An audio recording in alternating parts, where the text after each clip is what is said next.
The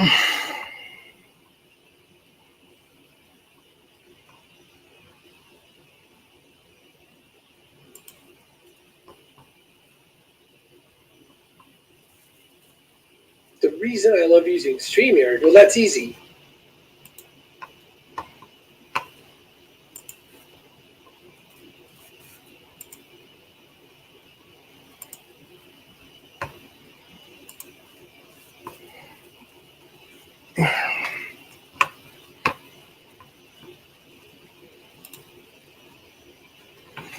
All right. I guess I'm going to give y'all some time to get in here. We're going to talk some Canes football. I got an interesting video to share with y'all today. Got permission from the guy himself, so just wait to get a couple of y'all in here. I'm going to share a real interesting video with y'all. I want y'all thoughts and opinions. You know, truth, facts, false. I want to know what y'all think, but I'm gonna give you guys some more time to get in. Make sure y'all hit that like button. Hit that like button as you come in. We're gonna get this started pretty soon. I'm giving it another minute. Let some more people come into the chat. You know, like, share. Give it a couple seconds. You know, we're gonna talk some Canes football tonight. I'm gonna give you guys a video that's gonna point out some interesting, things about the Miami Hurricane. I want to know what y'all thoughts and opinions are. Like I said, video I'm sharing with you guys. I've already gotten permission from the guy himself. Reached out to him. He said, "Hey, go ahead and do it." So I'm gonna get this thing started. Anybody that join later, they could rewatch or whatever. But I'm not gonna hold you guys. So let's get this thing started, man. All right. So we got Muhammad. I ain't gonna say his last name, but we're gonna hear what he got to say about the Miami Hurricanes.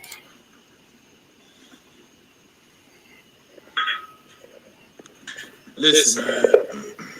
Let me make this real simple, man. You know what I'm saying? Because it's some fans on here that's frustrated. You got some fans on here that's coaches. You got some fans, they look at the game, you understand what I'm saying? And they're not evaluating it. So this is what I'm finna break down, right? Okay. I'm gonna go past the tradition of the 80s and what we did in the 2000s. Okay, we did that. We were successful with that. Okay, boom, right? This is going forward. This is what's going to help the University of Miami get better. Back to the glory days, back to the dominant, back to locking down South Florida, back to college football dominant program. This is what's going to have to happen, okay? A young man in this group, I forgot his name. I think his name is Johnson. Don't quote me on that. He posted something about King. He wished King would have left. Now, I don't know this gentleman, but I might have to defend him on some points, right? Okay. King is dynamic. Let's not get that twisted. King is dynamic. He's a good player. He's everything you need. You know what I'm saying? He's electrifying. He is that, right? Okay. Let's get past that point. All right. What's up, Kojak? Okay. King is the type of player that is a running quarterback. He's a running quarterback. He's dynamic doing that, right? There's nothing wrong with that, right? We're not bashing him. We're not hating on him. We're not doing none of that. But it's time to get let's just settle down and think for a minute, all right? Georgia, Alabama, Clemson. Any position at any given time is up for grabs. Anybody. It don't matter who started. We've seen that numerous of times. That's what made them programs great. They let those kids compete at every position. They don't make excuses on why this player started or why this player don't start. They don't go in the media hype a player up, but don't start them. Only at the University of Miami. And that's why we keep struggling and struggling and struggling and struggling. Now, let me get to the situation on King. In the spread offense, it is good to have a dynamic quarterback that can run the ball. There's nothing wrong with that. But unfortunately, in the University of Miami situation, one, when we played Clemson, we found out who King really was. He is not a passer. Clemson stacked the box, took the run away with him, and made him beat us with his arm. He couldn't do it. All right? We lost that game. We got 1,000 excuses. I do too. One. Two, the North Carolina game. Yes, the defense gave up 50,000 yards. We know that, right? But I'm going to give you something else to look at. You notice in that game, the offense stalled after the first drive. They stalled. Surratt his job was to monitor King. He took King away. King couldn't make them dynamic runs. King had to throw the ball. King struggled. Once again, he wouldn't lose. Second game. Third game, we played against Oklahoma State. Same thing. Offense running, driving the ball on you like it's nothing. King in the offense, they struggling again.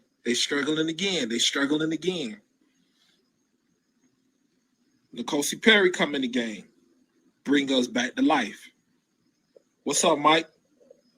What's going on? He bring us back to life, right? N'Kosi Perry bring us back in the game, right? Listen, Tyler Van Dyke and Jake Garcia need to be given the same opportunity and the same reps as Deriq King. Don't just give him the position because he's a leader. Don't just give him the position because he smiled at the media. Don't give him the position because, he transferred, so he obligated to play here. No. That's why we keep having the same situation. If you think that, what's this guy name? 53 linebacker. You keep giving players like that chances. Listen, face it, they are what they are. They're not getting any better, okay? They're not getting any better, okay? You keep settling for average, you're going to keep getting a 6-6 record, point blank. If you see a kid is struggling week in and week out, it's obvious that they're not it. Go to something else. I said this before going live. In that national championship game, when Nick Saban was down to Georgia and your boy couldn't throw the ball, you know what I'm saying? He couldn't throw the ball. They put Tua in. They got a spot. They won the game. That's the type of confidence you got to have in every player on your team. The next man up. That's why it's easier for them kids to go to Alabama because they're given an opportunity to play. It don't matter who's in front of them. If you better than him, you playing point blank. That's why we not getting the top recruits because year in and year out, they sitting behind players that they shouldn't even be sitting behind. All right? Let me go to the Tyler Van Dyke situation, right? Yeah, it's spring. He getting the most reps. You get more out of him. But listen, we got 1,000 receivers, bro. We got 1,000 receivers, and if they don't get that ball the way they supposed to, we're not getting no receivers coming in next year, and we're going to get receivers leaving out next year. All right? So what I'm trying to tell you is we're not bashing King, but, bro, from what I seen from Oklahoma State game, what I seen North Carolina game, what I seen Clemson game, if you take his running ability away from him, he's not it. He's been the quarterback at Houston for 100 years. He's still not getting the job done. He transferred. It was the coaches. It was this. It was that. It was all of these things up above, right?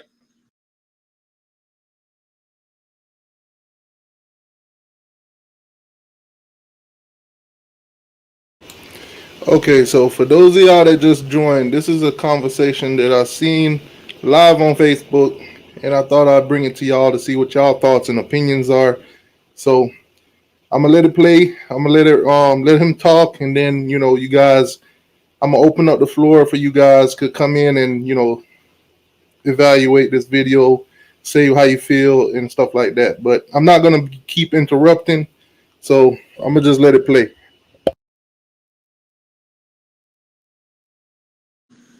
So what I'm trying to say is, what I'm trying to say is, what I'm trying to say is that, what I'm trying to say is that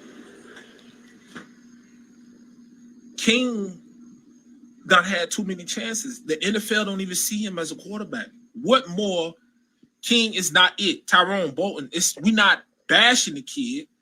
We're not degrading him. He's an excellent athlete. He is. Let's not get that twisted. He's an excellent athlete, but he's not a passer. You want to need somebody that can affect the defense. And right now, with all of these wide receivers surrounding us, King is not going to be able to get to the ball. Okay? Mike Harley came back. Then you got this guy, Charleston Rambo, came in. They need the ball. You got to get these playmakers the ball, or we'll be 6-6. Our best players in the state going to leave and go to Alabama, Georgia, Clemson. We're going to be arguing on this book why kids keep leaving. We're going to be screaming, fire Manny Diaz, etc., etc., etc., etc. How you know what a kid can do if you never put him in? We saw Tyler Van Dyke one time. That was a North Carolina game when the game was out of reach. You put a kid in a situation like that.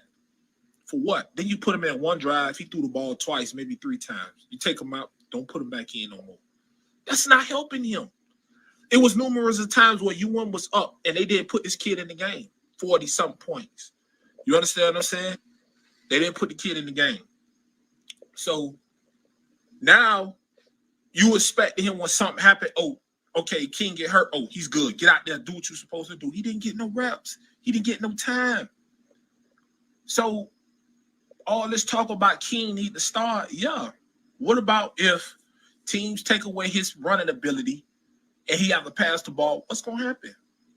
He's proven that he's not it. He has the arm, the size, and he probably can run it. You understand what I'm saying? But we'll never know. Exactly. Gerald, that's what I'm saying. You're not giving him a chance. You write him off before the story even ends. You understand what I'm saying? Like, okay, you're a truck driver, right? I hire you as a truck driver. I know you're a truck driver, right? But then I hire you and I put you to be a mechanic. What sense did that make? I hired you as a truck driver, but I'm saying you're not ready because I think you should be a mechanic. I'm talking about King, bro. I'm talking about King, bro. Like he's a runner. He's not a thrower, bro. Like he's not it. He's not it. Like, no disrespect. He went to Houston. It didn't cut in Houston. He transferred somewhere where he was given a position. He's not a passer. He is not going to threaten the defense. You know what I'm saying? So Clemson, what they did, we know he dynamic. So what we're going to do is we're going to stack the box, one-on-one coverage. He going to try to run. We're going to monitor him with a linebacker. And that's it. He's not a decent, I say he's a decent passer playing an average defense. You understand what I'm saying? He overthrow deep balls, okay? He can't throw an out route. He can't throw a comeback route. And he can't throw the read option. And I don't want to hear nothing about size because Kyler Murray's smaller than him and he can make every throw. He's good at his skill set, and that's running the ball. That's why the NFL is advising him to switch positions. He don't want to listen. And the tape shows why he need to switch positions. So it's not bashing the kid. And it's not saying that he's sorry. We're not saying that. All we're saying is that if UWM is going to go to a spread offense and want passing results, they're going to have to go to a passing quarterback. Florida saw 3 underclassmen. No, 2 under. Florida offense was perfect. LSU offense was perfect. Why? Because they had pure passers. Thank you. You got to play him, Chris. How you know what you got if you don't play him? He buried under the bench. You ain't giving him a shot. You ain't doing none of this. How you know he good? I'm going to name a couple freshmen that you want to put on the field, and they had no problem. Brad Collier, Duke Johnson, Maud Walton, what's this kid name? I can't think. Y'all help me. Ahmad Richardson. You understand what I'm saying? All these kids got a time to play. Who do I think should start? If you're going to be a run team and strictly run, yeah, put King in. If you want to pass the ball and get the ball to your playmakers to light up points for recruitment and winning and mismatching, you have to go with a pocket passer, whether it's Jake Garcia or Tyler Van Dyke. Me, I'm not sold on none of them until I go to the spring game. So when I go to the spring game and I see them, yeah. We had 3 freshman linebackers starting, and they all did okay. But unfortunately, one of them was good. Okay.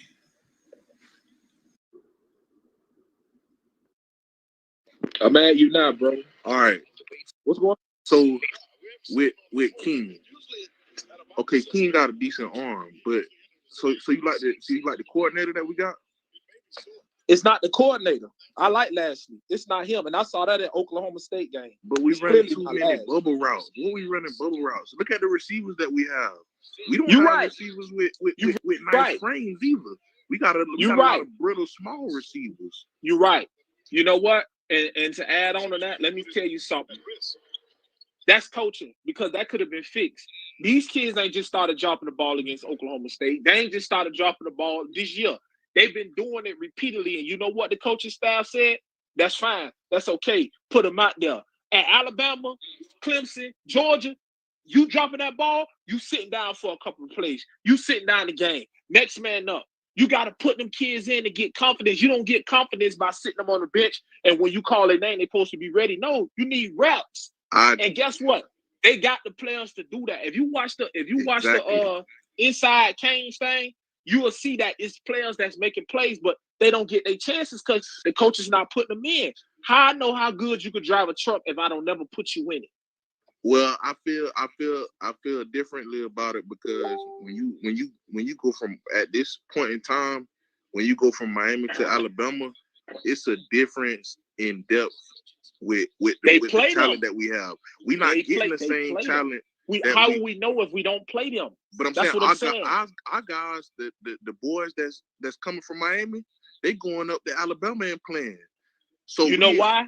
I'm gonna tell you why. Go ahead. They deeper though, so they can say, "Hey, if you drop that ball, I got Amari Cooper coming in. I got Ridley coming in." We ain't got that type of trust with the talent. Let me tell you something. I don't know if you knew this or not, but Devontae Smith was down to 3 schools. Mm-hmm. It was UM, LSU, Alabama. Then it went down to Miami and Alabama, right? That year he went in, he had Riggs, it was him, it was Judy, and I think Waddle.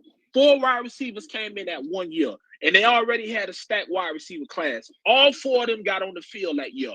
All 4 of them contribute that year. They won a national championship against Alabama. All I'm trying to say is 4 freshmen in a big-time game, they played. You know why? They built that confidence up by putting them out there. Not what they did in high school, not what somebody told them. You know what? I'm going to put you out there. Did Tua have any business getting in that national championship game? But you know what this coach said? I got confidence. I got to trust him. I'm going to put him out there. Look at the results he got. A freshman threw the ball to another but you got to play them. It don't matter about numbers. 5-star, 4-star, all of that. Because you know what? At Elite 11 with Trent Difford, Jared Williams won that competition. And Trent Difford will tell you that. But guess what? Trevor Lawrence was the headliner. But Trent Difford said, this Elite 11 was won by Jared Williams. You women's getting a star quarterback. But guess what? The coaching staff didn't coach him up right to put him in position to make plays. That's why we in that position. But I'm saying, even when you're talking about Alabama, they are actually, they making they top players, they making them they basing their offense around them. When they come to Miami, what the boy is that's coming out this year, I can't remember his name right, Jordan. There's no way that he shouldn't have had as many touches or right around the same amount of touches as that boy over there in Florida.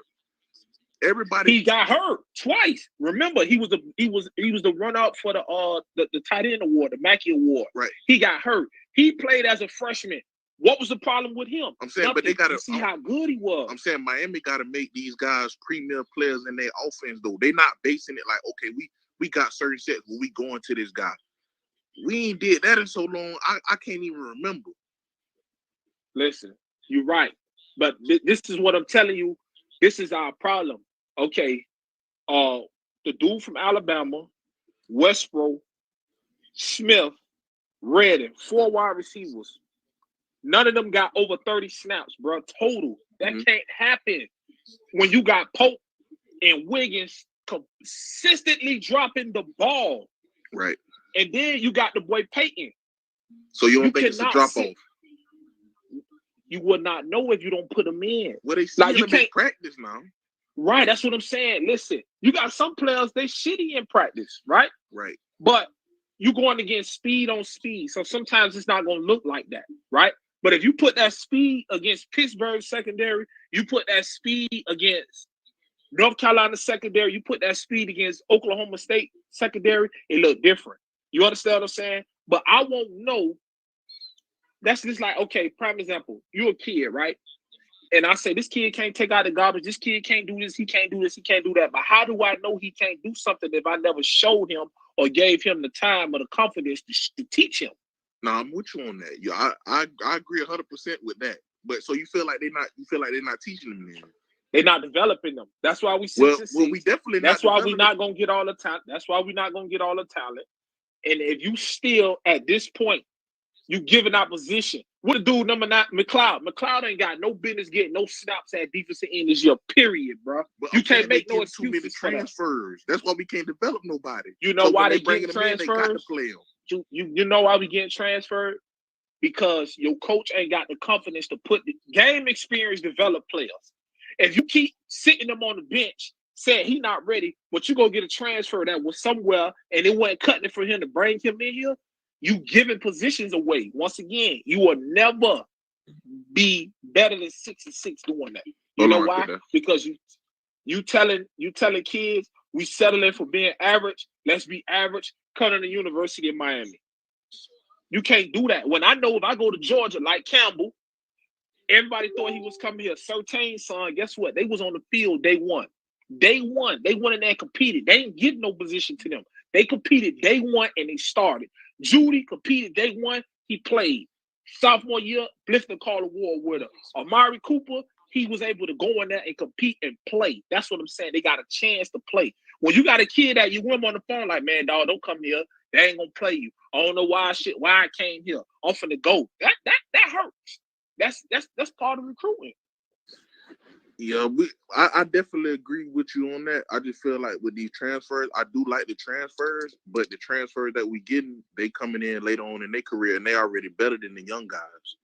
So I can't get mad at them for going to try to get the guys, but we not developing the players and we not getting the same players that we was getting in the early 2000s where we get freshmen come in and they ready. You know why that ain't gonna happen? You know why that ain't gonna happen? Because one, up until last year, you had to get what fit their system, what fit them, and that's the spread offense. That's for Florida kids, period.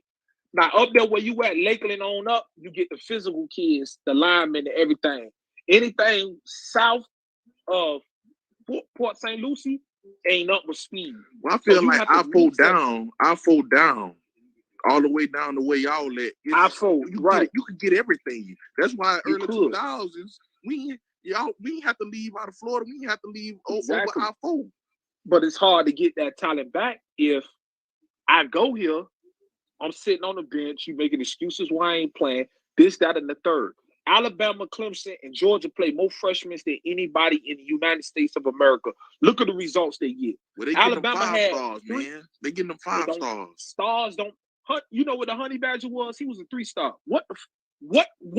What difference did that make? It don't matter. Look how many Honey Badgers you got out there now. It ain't too many of them built like that. Most of them guys be 5 stars. It ain't too many of them built like that. But you know what? They get the chance to play. Alabama had 3 true freshmen in their secondary that played last year. They had a true freshman at linebacker. They had one at DN. They had one at running back.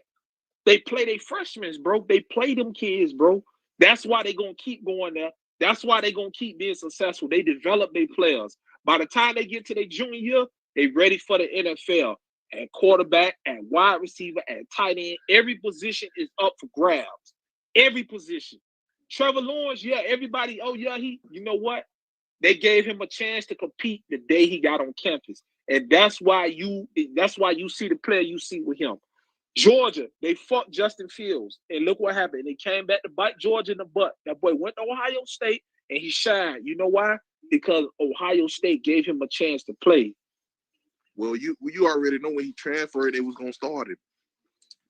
Because exactly, they didn't have a quarterback and went to LSU when he went over there. Okay, they sat him on, and look what happened. He went to LSU and what? He won a Heisman. Why? Because he had a chance to play. He didn't get out of. Nobody knew his name when he left Ohio State. Nobody. I knew about him. Nobody. I knew the football. You knew about him. I'm pretty sure you. Did knew you about have him. film? I know you know. I knew. The football heads know about him. But you know what happened? I like him. But they also had a great coordinator over there at the same time. He had a chance. That's it. Look, we know about him in high school. Yeah, that's one point. But do you know his stats at Ohio State? No, he didn't get a chance. He played behind Barrett. Right. Who the better quarterback now? Oh, I can't remember his name right now. Who but better? Better. He not Barrett. Who better out of Tim Tebow and Cam Newton? Cam. Thank you. But did Cam get a chance? Well, see, that was a big difference in college. How you gonna play Cam over Tebow? I ain't even no Tebow fan, but they weren't finna put that man over that white boy, man. I like Tebow. I love Tebow. I like him. He got hard. Same thing with King, right? But bro, Cam Newton, what he did to the SEC in his prime, come on, bro. You understand what I'm saying? I'm with you. I like it. Tebow had Percy. They weren't finna. He didn't need nobody else. It don't. Who he had at Auburn and what he did. Who he had at Auburn. No, I'm saying they already had it clicking. They ain't even need much at quarterback then. They ain't have to do nothing. But he was better. Imagine if they would have put him in that offense, what they would have did. Imagine if he would have played in that team, on that team that when they won a national championship. All I'm trying to say is, if you don't give them a chance, you'll never know what they have. Look at Brad Collier. He ain't had no business starting as a freshman. Everybody was panicking. He threw for 3,000 yards. He threw for 3,000 yards his freshman year at UM. He's the all-time leading passer at University of Miami. He only played 3 years. He was more of a pure passer, though. Right. But what I'm saying is he was a true freshman. He played. Duke Johnson, he played. You got to put them out there. You will never know if you don't play them kids. You have to put them out there. Okay, I agree with you. King, he's a leader. But you're going to tell me King is better than Kyle Trask? And they had Kyle Trask on the bench and King was starting in high school? Come on, man. Sometimes evaluation is not being evaluated the right way. Positions is given. Trask was a late bloomer. He never had a chance. He sat the bench. He didn't get a scholarship until he went to a goddamn Pog. And just so happened, you played ball. Played ball. You know, some guys they bloom late and they in practice they not showing up. How I'm gonna put you on the field if you ain't doing it in practice? Okay, you're right. I'm gonna bring up a situation, and you probably don't know this. Especially in Miami football, high school, Texas. It's especially in Texas and Georgia where that money being paid out to them coaches. And then you get to college, it's jobs on the line. Yeah. Listen, I'm gonna give you a scenario. Stevenson, the cornerback from UM right now. You know what position he played in Optimus?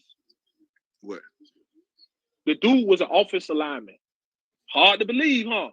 Offensive line, defensive line, both ways. He got a chance to show what he can do to the right person. And guess what? This dude's 6'1", 200 pounds solid. He got first round written all over him. You saw that at Georgia. But if he'd have came to UM, he wouldn't have played. Now, let's keep it real since we're talking about UM. Couch sat the bench for what reason last year? Who was clearly our best DB last year? Couch. I don't care what you say about Bolden. I don't care about what you say about any one of them other. Couch was clearly our best defensive back. But why y'all sat him on the bench for that long to do what? For what? For what? That's something I don't know what. I don't know. I don't know. But that's what you know why you don't know? This is what I'm saying. I had to tell Israel this. Talk to Israel. Listen, you have to put these kids out. You got to listen. Carter not getting no better. Jennings not getting no better. Okay. Brooks, he all right. You understand what I'm saying? I can name several players. Ivy, he's not getting no better. You keep getting the same results from the same players over and over and over again. Something has to click. If I keep hitting you in the head with a baseball bat, you gonna keep standing there? No, you gonna try to dodge that shit and move. Thank you. But some of this shit is like ABC, even with what you're saying right now, it's only a couple corners in college that's really like that. Like even if we go to Sertan, this may sound crazy, and I hate to badmouth him, but I don't really feel like Sertan is that guy. Sertan, he's a big, tall corner. He got size. He's a tiki tackle. He's consistent. He's not a good cover corner, but what's gonna make him money? He's a teachable kid like Fitzpatrick. They coachable kids. He can tackle. He disciplined. Cover skills. He probably never get that down. But guess what? If a running back run on that side of the ball, Sertan gonna nail his ass. And I'm with you. I don't see him get bombed, but what I did see is the kid is a consistent grinder and he will make a play. It might not be a pick six, but he will knock the shit out your ass if you run his way. Trust me on that. I don't doubt that at all. But even with Alabama, they front seven, they always keep a nasty front seven. They ain't got to do much in the back end. Now the corners that's coming out of Alabama, what they doing in the NFL? The corners that's coming out of Alabama, what they doing in the league? I'm a Cowboy fan. He got digs. He should have been playing last year. He getting ate up every game. He getting ate up every day. They talking about Sertan might be coming over to Dallas. He about to get ate up again if we put him out there. Thank you, Joe. He a zone corner that can make. You heard what Gerald said. He a zone corner that can make tackles. He's not a good. He got to go to the right situation. He got to. But when it come to Miami, if we had the players that was supposed to play that didn't opt out, who knows what our corners would have did because they wouldn't have had to do too much. Okay, let me tell you something. I'm glad you said that. So basically, we finna start talking about what his name? 15. Rosu. Oh no! Oh, you talking Rosu. about I know you talking Rosu. about First of all, Russo. First of all, Russo. I saw him in the spring before he had got hurt. He live. He like that. But once again, I mean, it was some work he needed to do. He needed upper body strength, and he can't fight off the run. So that's some stuff he got to work on. But they had quality. They got depth at defensive end. If you look at that Oklahoma State game, we ain't had none of them defensive ends. None, three of them. You saw the difference? They held their ground. All of them. They was freshmen. So why they weren't getting no snaps? Once again, why it took for Pope and Wiggins to blow the damn game to figure out we need wide receivers. This the last game of the year, bro. Why it took for the last game to figure out that we need wide receivers they can't catch? To bring Rambo in here, you got like 30 wide receivers. It got to be because they don't believe in them and they don't trust them. Thank you. That's why we're going to be 6-6 again if they do that dumb, crazy shit again. They're going to be 6-6.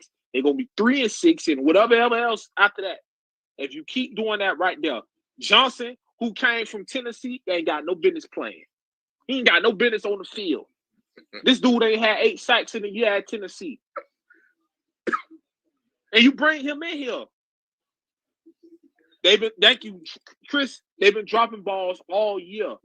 So you mean to tell me it took for the bowl game to realize that they should have been out there? The best two corners, pure corners Miami had. Williams, who transferred, didn't play him. Rosu didn't play. We losing a lot of players that's coming to Miami because there's no way we shouldn't have let Lingard get up out of there. Well, it's a reason Lingard out of there. Lingard is not going to get on the field at Florida. And he already complaining and crying about that because they talking about moving him to defensive back. I'm saying, what's wrong with him? Did he got? I know he got hurt, but when he was back healthy, why he? What's the deal? Well, this is the deal. That's one of them players they figured out that shouldn't have been playing. But what they didn't figure out that Burns was better than him, and Burns is a harder runner. They didn't put him on the field. Politics again. Politics. Politics is written all over the University of Miami. It's written all over the University of Miami. Because if anybody tell me N'Kosi Perry, King is better than N'Kosi Perry, I gotta question that. Because the Oklahoma State game proved that Perry was way better than King. Way better. And brought us back. Perry had his chances. He had his chances. How? When he did get his playing time, he kept getting pulled for Rozier, who was not even average. So what chances did he have? Rozier, I don't know what about it. Thank you. But he was making plays though. Making what plays? Huh? They went 6-6 with him as a quarterback. I'm sorry. He went 6-6. Hold on right quick. Hold on. Okay, you say he went 6-6? Yeah, he went 6-6. Then we go to the ACC championship and got blasted with him. He was the quarterback. What he did, turned the ball over, played against Wisconsin, turned the ball over, played against Pittsburgh, turned the ball over. Came back the next year, did the same thing. I'm saying, but and we ain't had nobody better than him. To be honest, it seemed like the whole team is never ready. If we just being honest. That's what I'm trying to tell you. That's coaching. That's why we not gonna get the listen. UM got the talent, bro. They got the players. They got the depth. But the evaluating part at the University of Miami, it just sucked, bro. And I'm keeping it 100 with you. I'm not gonna blame everything on these kids, bro. Some of this is X's and O's, bro. You know who ain't cutting it, bro. Them wide receivers, bro, they shouldn't even lasted that long, bro. They shouldn't even been in that situation, bro. Because that Oklahoma State game, they didn't drop the ball once. They did it multiple times, bro. They did it multiple times, bro.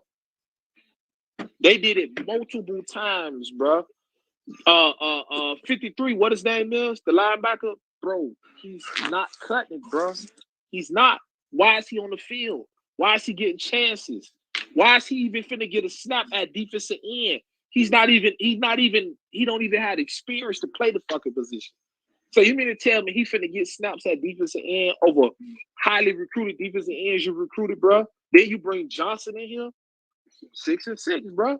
That shit got a sign of 6-6 written all over it again. Yeah, I really feel like the culture is not the same culture that it was. And maybe we shouldn't even be looking for that culture that it was at the beginning. There's no why you're not gonna find that, because first of all, you gotta understand the game is not physical no more. They took the physical part out. So that's one. Two, you have to understand that the kids you getting, they done transferred about 90 times and they done got their way. They want positions given to them. That's what I'm saying about the evaluation part. Like when you get half of these about kids, like before. Them guys, they grew up wanting to come to Miami. It ain't like that no more. Nah, listen. First of all, you know, because you play college ball. You need a certain GPA to get in Miami. A lot of people don't know that. That's a private school. So you need a certain GPA. That's one. So if Alabama only require a 2.5 to get in there, I'm take mine to Alabama. Yeah, some of them do want to come to UM, but they're not qualified. Alabama ain't no slouch when it comes to academics now. Yeah, but I mean, if you get a high SAT score, you good. It overpass your grades, but that ain't the thing at UM. Man, UM, I know them killers that we had down there in Miami. I know all them were straight A students. Nah, they had somebody take their test. Yeah, seen that with Frank Gore. We had them real thugs down there. That's true. We ain't getting them killers on the field like that. We're not gonna. You're not listen. You're not gonna listen. You're not gonna get 20 players like that. And we had 50 because the game is not physical no more. You know what I'm saying? It's not a physical game no more. Everything is, I could bomb you. I can catch a slant. I'm wide open. These kids ain't physical. They don't know how to take on no blocks. They don't know how to fight off no tackle. These offensive lines don't know how to get physical and get to the next level. These running backs running out of bounds, they slide. They ain't taking no hits. The game is totally different. You had head busters back then. You can identify somebody like Sean Taylor. When the ball height, he gonna run downhill and knock the shit out of somebody. The University of Miami ain't gonna never see a free safety like Sean Taylor, Ed Reed. Yep. Never. It's not gonna happen. Why? Because they playing a soft game now. Spread the field, throw the ball, height, throw the man. That shit look ridiculous. That's what you getting. Yo, They not Chris. They not made like that no more. So all of that glory days, thugs, that shit you seen on 30 for 30, throw that out the window. Yeah, that's until you know how to I evaluate. think that's over. That's what I'm saying. That's over. They got to find a new culture. They got to find kids that's soft. They got to find 60 soft kids and find out what 60 soft kids know how to do. I mean, I'm not bashing nobody. I feel like our best chance to even get back to that was Butch Davis, but I don't know why. Why didn't he come back? Listen, I'm telling you, he came back. The NFL. Listen, let me tell you something. Look at the situation with what this dude name? What the wide receiver name is from LSU? Chase. Jamar Chase. Yeah. He put his work in 1 or 2 years. He ain't have to play a goddamn junior year.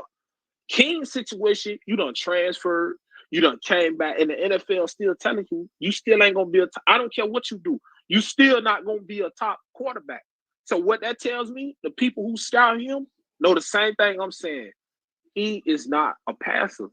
If you gonna play defensive back, running back, wide receiver, we'll draft you. Other than that, don't even knock on our door. You out there, hold a clipboard, get you a hat. When they show you on the sideline, quarterback coach. That's what the fuck you is. That's what all you gonna be. But far as passing that ball to them playmakers, the tight end, which I think he better than Brevin Jordan, 85. He should have went pro. And put some playmakers out there that can get that ball. Don't worry about it. 6-6. We'll be back on this group chat, cussing at each other, pointing fingers. You don't know what you talk about. You can't coach. You ain't never played football. Oh, this kid good. It's gonna be the same old thing. Same old thing. On Alabama board, they talking about how they gonna win the national championship. And how many points they gonna put up. Definitely. That's what they talking about. Right now, we just trying to get an ACC championship. It's sad to say, but we're not gonna get it with an average. We're not gonna get it with an average quarterback, and we're not gonna get it with a defense that still don't know how to identify a fucking linebacker, and we're not gonna get it with a defensive line that take plays off. It's not gonna happen. And right now, all of them came back for what? I won't put none of their ass in. I put Carter at linebacker.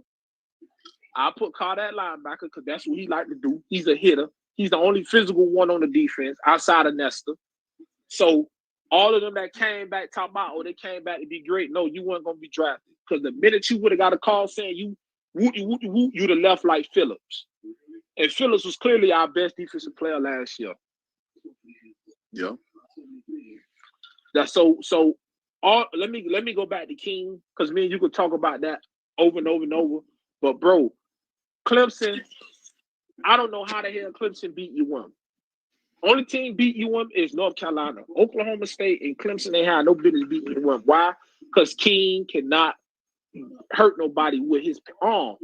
Him and what the dude named Kyler Murray, they're the same size. Kyler Murray can make every throw. He can throw the out route. He can throw the RPO. He can throw a deep post. He can throw an out post. He can throw a slant. He can throw an out. He can throw a drag. He can throw every pass.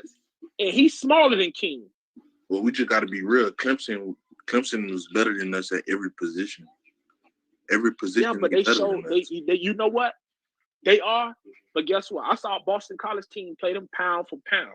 I saw North Carolina team play them pound for pound. Right. I saw Ohio State team drag them. I seen the Notre Dame team drag them with an average quarterback.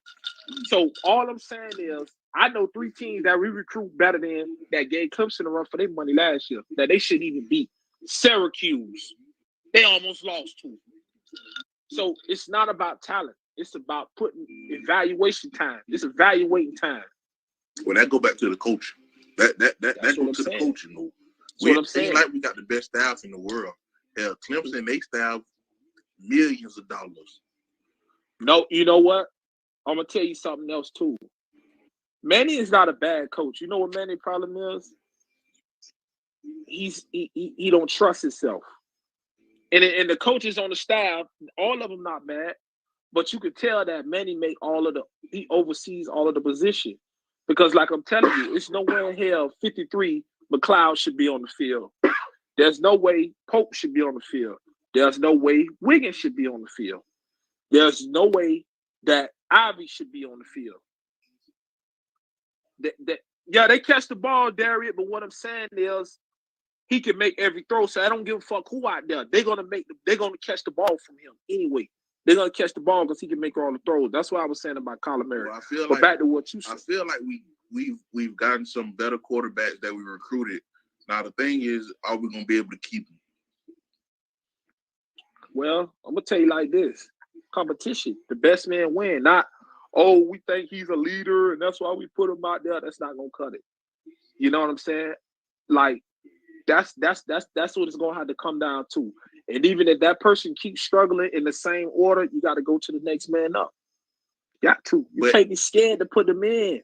Cannot. But the things that they giving King to do at the quarterback position, he's not making very many mistakes. So why are they gonna pull him? You know, listen. If you gotta listen, why are you gonna pull him? Because it shows he cannot play against an elite defense. So you know what that tells me. But we're not playing a lot of elite defenses throughout the year. So when we play, and that's what makes him. That's what makes him even look better. When we playing these small schools and he eating them alive, they saying, okay, we're gonna keep doing what we're doing. And then when we get to a Clemson, then Miami fans think we got a chance, and we don't. We could beat Alabama if they make the okay. Why did Cam come back? He not a dog like he was. Cam not. He a crybaby. I don't like Cam no more after he put the coaching staff. You really think we got a chance to get Alabama next year? You spread them out like Florida did. And Florida DB don't fumble that ball. Florida beat Alabama. Florida, they beat Alabama. Florida turned the ball over 4 times, and the score was what, 35-42? Florida turned the ball over like 3 or 4 times, bro. And they won, and Alabama beat the people 42-35. They was in the shootout with Ole Miss. Same thing. Bro, if you spread a physical team out. What's the coordinator name again?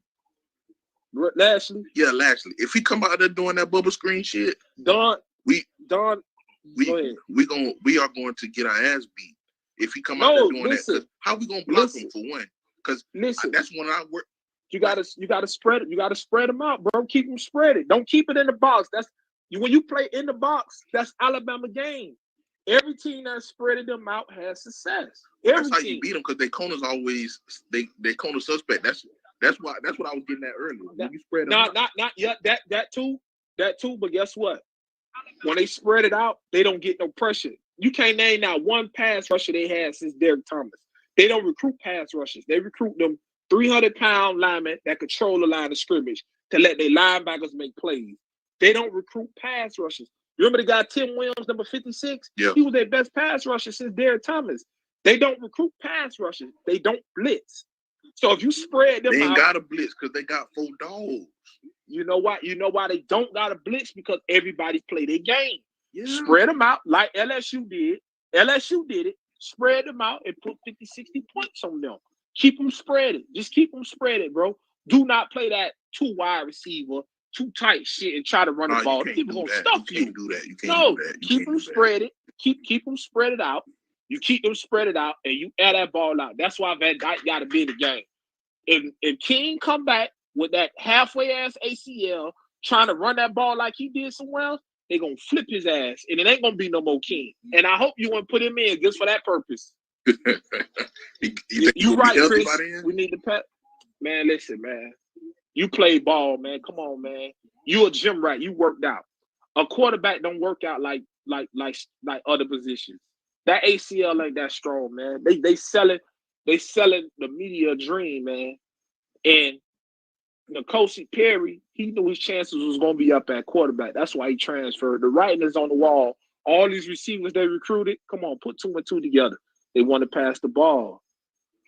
If you spread Alabama out. He didn't have enough velocity on his ball. Who that?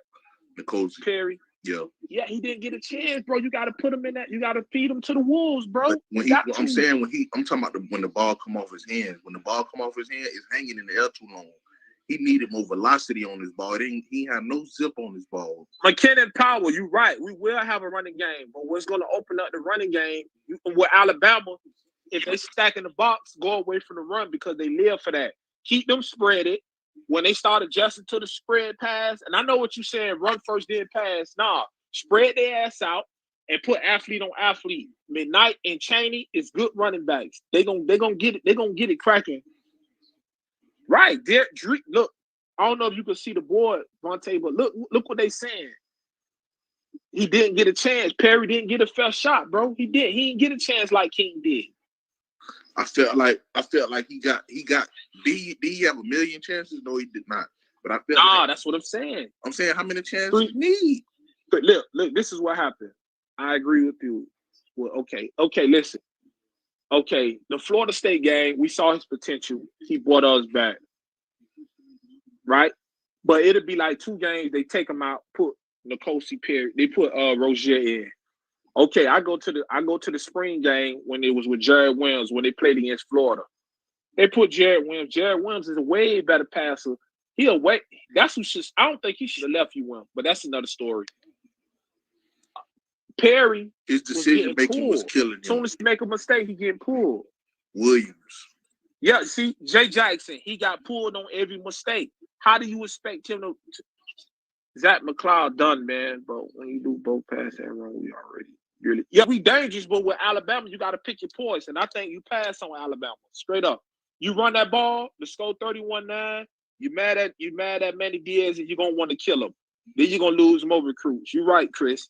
Yeah, if they got anything like Mac Jones was back there last year, we in trouble. They got a scrambler. That's what I'm saying. They got a scrambler. And with that, you blitz him. Because look, if Alabama and you win, if they can not stop the run, but if they can slow Alabama offenses down and don't let them drive up and down the field, you don't win the ball game. Straight up. Straight up. It ain't no more excuses. They got the depth. They 3 deep at every position on the field now. There's no more excuses. They 3 deep everywhere on the field now. King, he need to sit his ass on that sideline with a clip. Unless he finna play wide receiver. Man, you know they ain't play that boy, man. I gotta get back in the lab as far as when they come to UM. But UM, I'm a Hurricane till I die. But they kind of turned me off with what's going on down there with the culture, the coaching changes. We not staying with a scheme. We need to get a scheme, stay with it, and put players that fit the scheme. They found it. They found it, and that's the spread. That's what you do. That spread tight formation with Clemson run with 2 tight, 2 wide receivers out of the shotgun. That's a good offense. Or you get jiggy with it and spread the field. Listen, whoever Miami line up on the offense and spread the field, you scared. Everybody know that. You think all these wide receivers that's getting drafted, you know where they come from. I ain't got to get into all that. Yeah. So every time you play against the University of Miami, you're going to back up. You ain't playing no bump and run. You 7 yards off the ball with them. So respect the speed. Why are they 7 yards off if we ain't got nobody to get them the ball? Okay, that's what I'm saying about King. It'd be useful to have all the receivers if you can't get them the ball. You got to get them playmakers the ball. That's why you recruited them. You know what's going to affect the team's speed. So make teams respect it. Go to it. Don't go away from it. We in a bad situation. I ain't gonna lie. We in a bad situation because we ain't got nobody to stretch the ball downfield. Then when we dump it to them down low, they drop it. How you know that? Pope did. Wiggins did. You got to replace them now. You got to. You got to replace them, bro. You got to find that. Nobody knew Amar Richardson was that good. That motherfucker broke a UM freshman record at wide receiver. And we had players in front of him, but he was better. Why? Rick put him out there on the field to make plays. And he ain't had to play 2 more years at UM and still was going to go in the top 10. Why? He was a playmaker. He stretched the field. So what I'm saying is you got to identify that motherfucker. I don't care if we down 14-0. You know what? You dropping the ball, you get in. If it don't work, I don't know what else to do. Okay, y'all ain't making it work. Let me go to the next 3. If them 3 ain't working, I'm going back to high school. I'm going back to Lakeland, your high school. I'm going back to goddamn, what the other school? Armwood. I'm going somewhere to find me a wide receiver. I'm going to keep digging until I find it. But don't put him on the bench and don't play him and, he still need word. He's developing. He don't know the playbook. If that bitch don't know a slant, a dig, and a comeback, his dumb ass need to be in college. And I feel like That's the problem. It's excuses. You're right. Hey, Derek Miller, you seen it in Oklahoma game when he had a peer passer like Perry, how he was getting that ball out. Lashley showed me that he limited the playbook because of King. That man I'm ain't gonna got be nothing real to with lose you. either. What he had to lose? Who? Nicole Perry. What he had to lose? Nothing. I'm finna let this shit fly. You know why? Because he got a chance and he knew it was all in. He got his chance and he did it. Somebody like King, he comfortable. Ain't nobody finna take my spot, so I could do whatever the fuck I want to do. I could throw a pick. I ain't got to throw no comeback. I ain't got to do none of that. And guess what? He was content, and that's what happened with content players. His ass would have been at Alabama.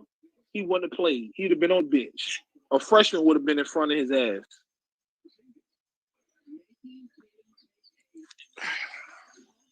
I honestly don't think King that bad though. I don't think he's that. No, bad. listen, he's not. No, he's not bad. Like if I had to pick a quarterback, I will. But unfortunately, what we got surrounding us and what we got lining in front of us, it take away from the playmakers. So we got a decision to make. You want to be a running team? Line it up and run a wishbone like Nebraska did. I'm all for it. That's who's gonna win. Go ahead. But unfortunately, when you play a team like Clemson that did a simple blitz up the middle all night, and when they didn't blitz, they was in man-to-man, and you couldn't make the throws, you ain't it, bro. And the NFL sending us a message. King is an athlete. He's a fucking wide receiver. They ain't saying it for nothing. They did, Derek, they did shit on Perry. That's what I'm telling him now. Perry didn't get a fair shot. It is what it is. He didn't. He did. I can't remember exactly what happened off the field, but some of the stuff that happened off the field didn't help him either. He got to do the right stuff off the field too. They even bro, come on. Guys, they hear that stuff, they don't be want to deal with that. He 19, bro. He a kid. This South Florida, man. You know how much it is to do? You know how much trouble, you know how much shit he can do in this city? A boy coming from a small town, that's big. So he had to adapt to that first. He's a kid. He only lived 19 years of his life before he got here. I ain't making no excuses. We all got a pass. We all did some fucked up shit. But he got it together though. He got it together. And look, he graduating next month. Yeah, so that's a big turnaround. I want to do good. You got to be focused though, man. When you ain't getting all the love, you got to be focused, man. You got to be doing all the right things. You can't be out here doing it like you the starter. Right. Yeah, but you know, he out here living like Cam Newton. Right, because social media give him that platform to feel like he a gorilla, to yell, scream. You could be a make-believe player on Instagram, but get all caught up with him because look, that's what held him back from getting on the field. So I don't care how it play out or what it's supposed to be. The end of the day, he didn't get a fair shot. He didn't. And the other quarterbacks got to get a fair shot too. What happened?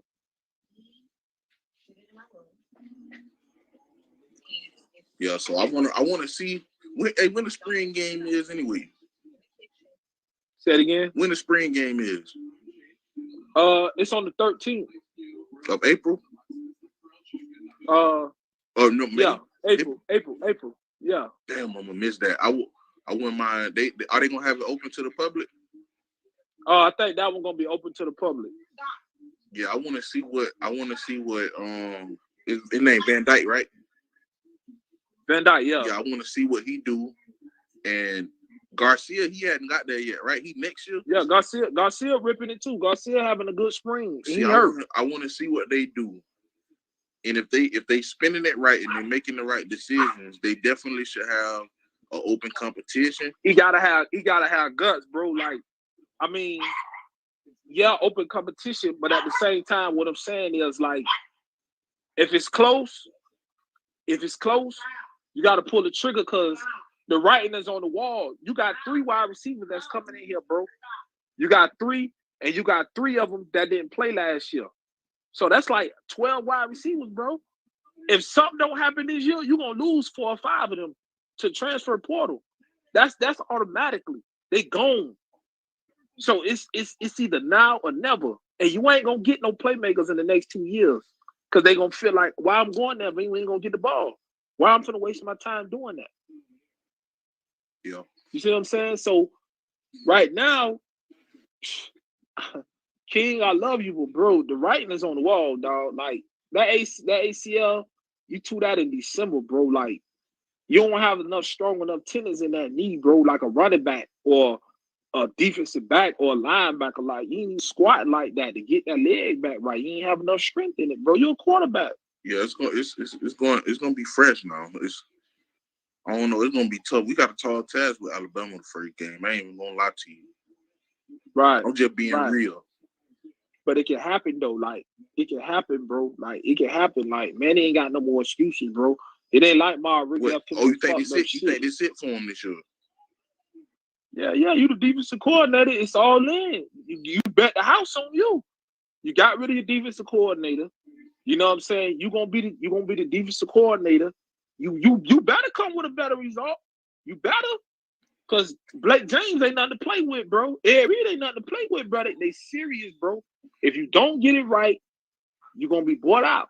Simple. I don't know who we're gonna turn to now. They're gonna find one. They're gonna find somebody, but it's gonna get right. It's gonna get right. The pressure is on. It's no more waiting around. We ain't on probation. It's hot right now, bro. So if it ain't clicking, I mean, you know what I'm saying? You're gonna have to hit it. All that 40 points a game defense giving up because the offense ain't producing and the ball, man. It's game time now, dog. Yeah, because that North Carolina BS, that was embarrassing. That was embarrassing. And once again, the offense couldn't move the ball. The offense couldn't move the ball, bro. They were stumbling. The defense part the Red Sea for them boys. They let them run down their throat. That's embarrassing. The same play. That's embarrassing. Because once again, that's what I'm saying about players who shouldn't even be on the field. North Carolina was running the ball to the outside, and the same player still don't know how to take angles. What his name? Faison Brooks. They doing the same shit. So repeatedly, they still on the field getting chances. Content. Job ain't gonna get took. We settled for average. That's what happened. That needed to happen. It should have happened. You're right, Jay Jackson. They ran the same play 3 or 4 times. Right. But I'm going to go and get up off of here, man. I'm going to let somebody else have it. Me too, man. I'm finna end this live, my brother. Thank you. All right. Yes, sir. I'll let you.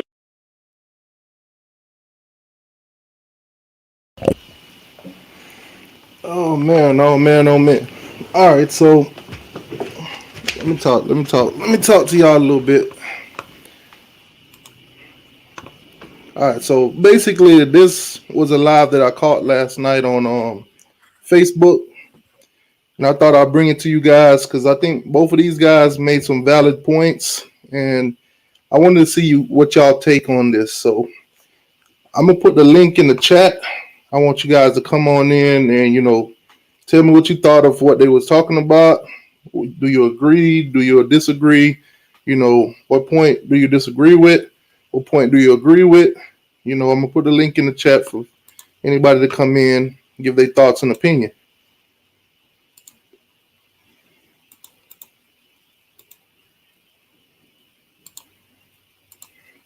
All right, so the link's in the chat. It's open season. Y'all come on in, give your thoughts and opinion. Like I said, this was a live that I caught last night. Thought they made some interesting points. Thought they talked about some good Miami Hurricane football. So, like I said, the link's in the chat. Click it, come on in, give your thoughts and opinions. Do you agree? Do you disagree? What do you agree with? What do you disagree with? So for anybody, just click the link and I'll bring you on and we could chop it up.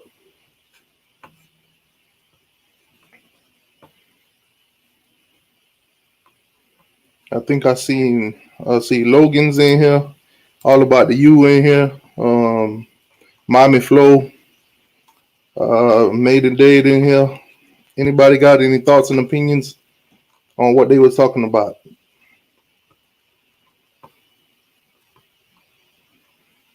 I see Slim Shady in the building too. So anybody got any thoughts and opinion? Like I said, the link's in the chat.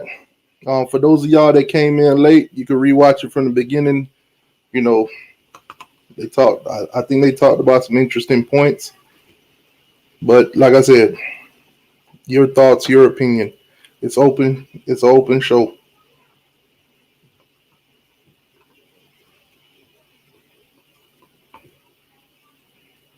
CC Dog, what's going on with you? All right. So one of the things they talked about was the game. Football today is not a physical game anymore, which I totally agree. The least hard hit you give somebody, boom, penalty, boom, targeting. You know, players like Sean Taylor, hard hitters, they wouldn't survive in today's football. So, like I said, the floor is open. Hit that. I'm gonna put the link again for anybody that missed it.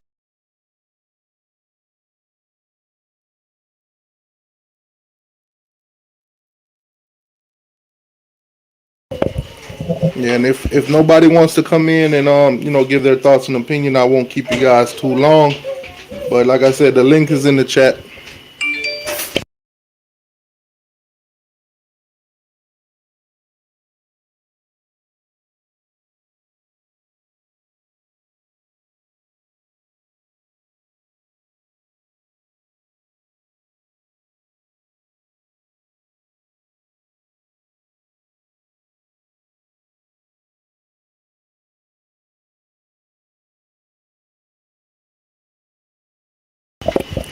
RIP, RIP to the one of the goats. Sean Taylor. Today is his birthday. And today is April Fools. So no jokes today though. No April Fool jokes or anything like that. But RIP to Sean Taylor, man. Links, but like I said, the links in the chat tonight. It's open. We anything you want to talk about, we're gonna talk about it. The links in the chat. Anybody that got anything on their mind that they want to put out, come on in.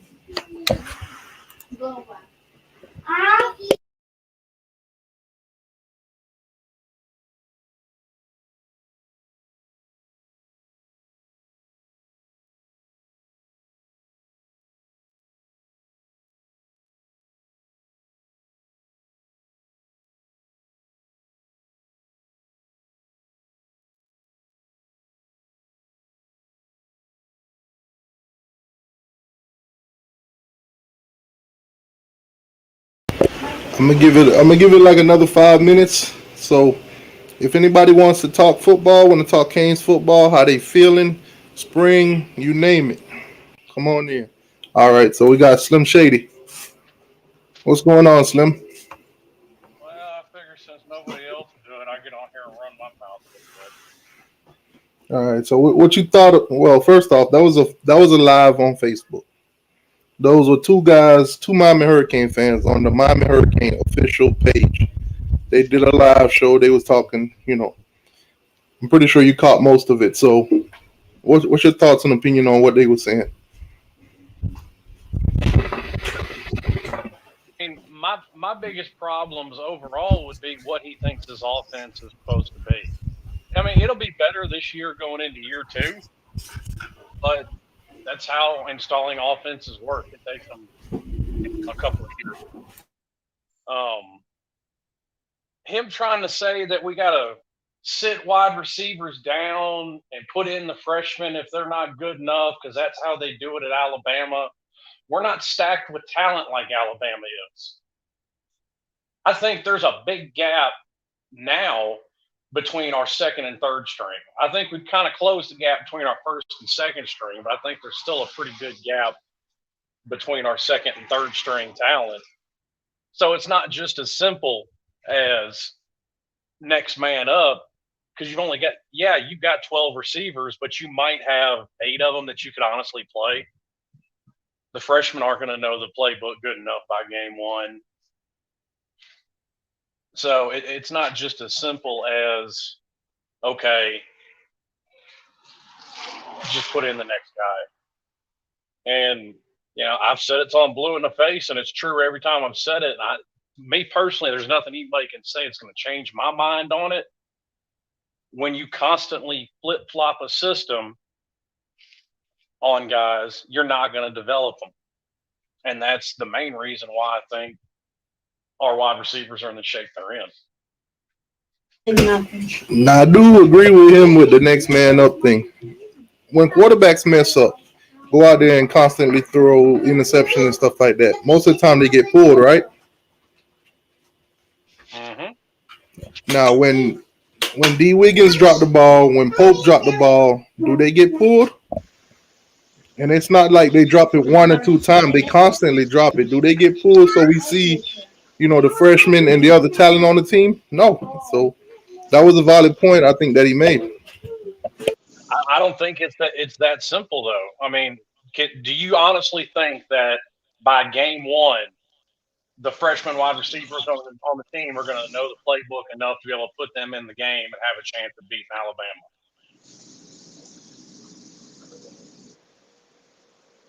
No, we're not talking about Alabama. We're talking about what we seen last season with them. When most of those guys were dropping the ball.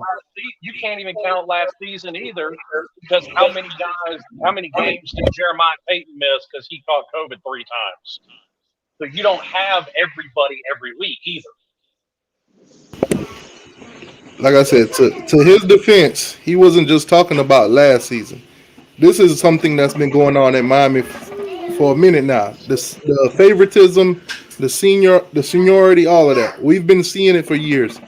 It's been going on since Seniority goes on in every team that's ever played football, that's ever existed, as long as football has existed. So if you think that's going to change at Miami, somehow Miami's different than everybody else in that regard, that's not going to happen. And once again, favoritism. Nobody's shown me any evidence of it. I haven't seen it. I've heard a whole bunch of theories and speculation, but nobody with no proof. I mean, the proof is in the pudding, man. Mark Pope and D. Wiggins showed you for the last couple seasons they can't hold on to the ball. Since they came here as freshmen, they can't hold on to the ball. And they still keep trotting them out there, and they still keep playing them out there. Show me a better receiver on our roster. Man, not one that you think is better, one that you know is better. Come on, man. Come on.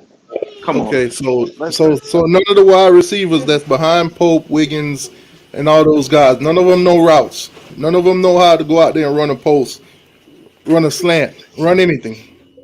We can't put them on. We can't take Wiggins out and put somebody else and say, "Hey, go out there and run a slant." You can't say Wiggins ain't run a slant. He's done that. But once again, do you have any evidence to say that any of them are better? Man, the reality is Mark Richt came over here. The seniority and this mature stuff came to University of Miami.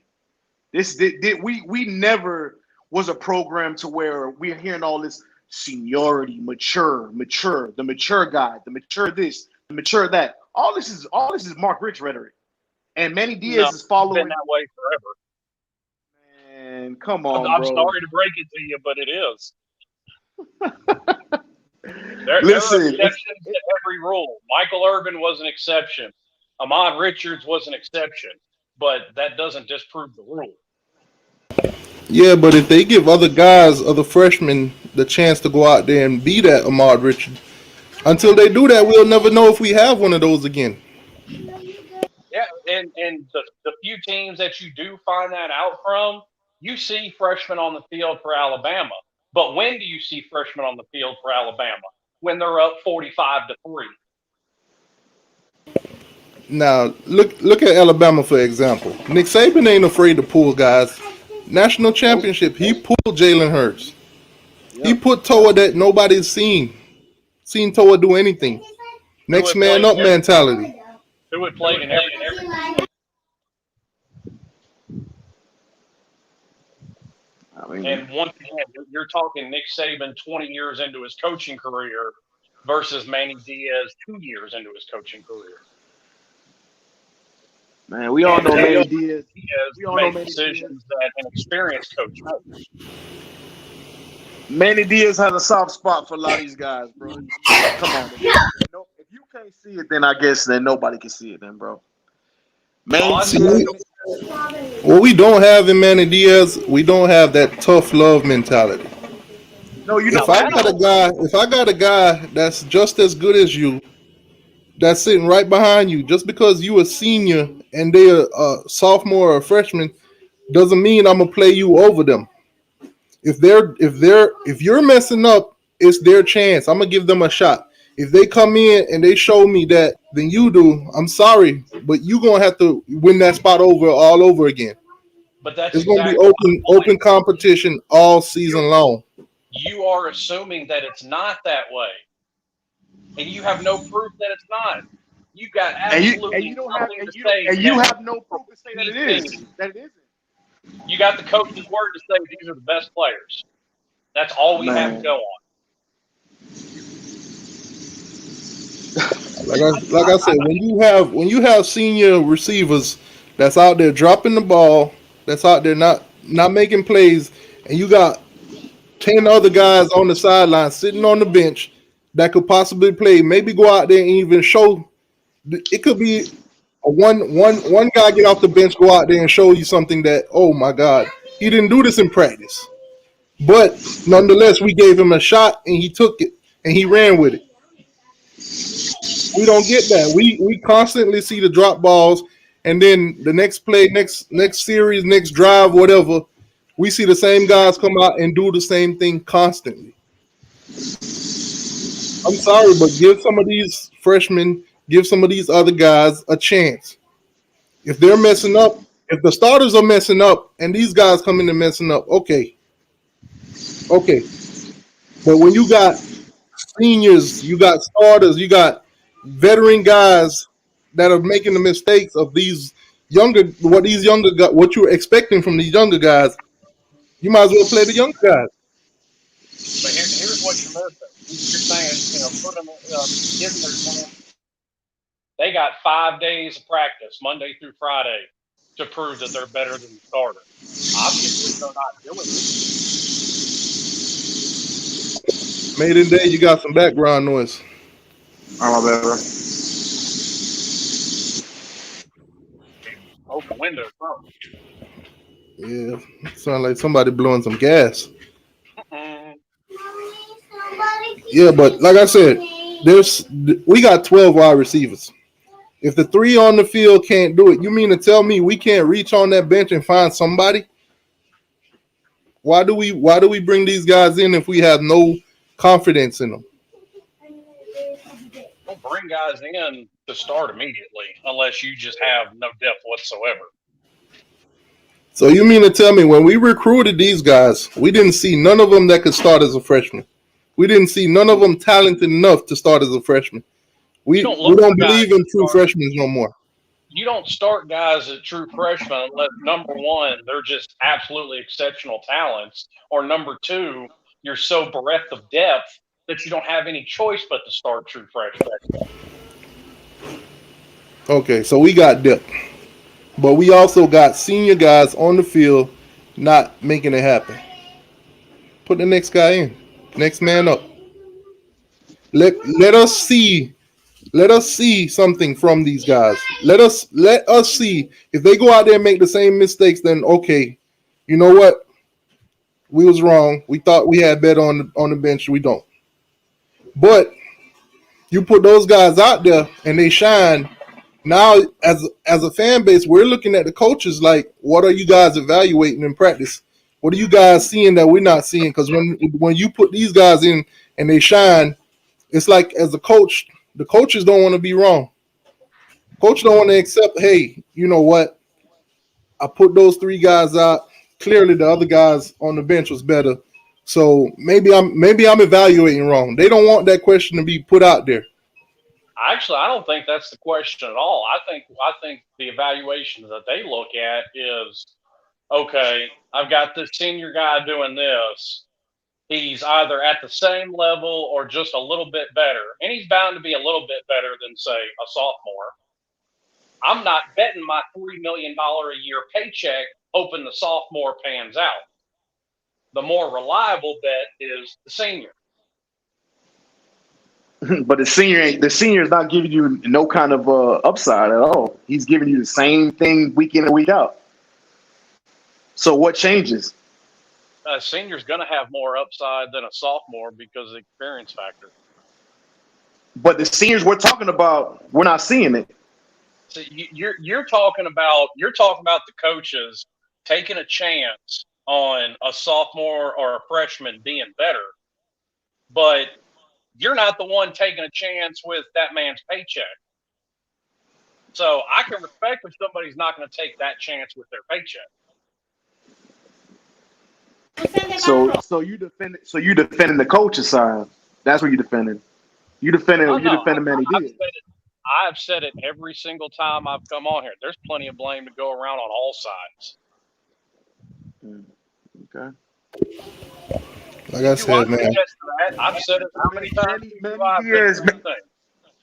Manny Diaz, first of all, he don't got the heart. Let's be honest. Blake Baker should have got fired a long time ago. He waited around to his homeboy to get a job. Same thing with Banda. Let's be honest. Manny's not cutthroat. That's not him. He's not that guy. So, I agree so, with that. so when we see him put an arm around his boy McLeod and say, "Yeah, man, he gonna get it together. We gonna find him a way. We gonna keep trotting him out there." That's who he is. That's the reality. But that's Manny Diaz. That's not just the whole entire NCAA, every other football team. That's Manny Diaz. That's his decision. So while we sit over here saying, well, he's worried about his contracts, if he's gonna get extended or not. I mean, he's still showing favoritism to them same guys. That's gonna put him in the ground. Blake Baker got him. No, you go with the player that gives you the best chance to win. And I'll give you a perfect example. There's absolutely no doubt in the world that Bryce Young is a more talented quarterback than the one that just graduated from Alabama. But they went with that 3-star quarterback instead of the 5-star that everybody knows his name because he knew that 3-star was ready for the job, that 5-star was not. Yeah, Mac Jones also was in the system already, so he already knew the system. Meanwhile, Bryson had to come in there and learn the system. And guess what?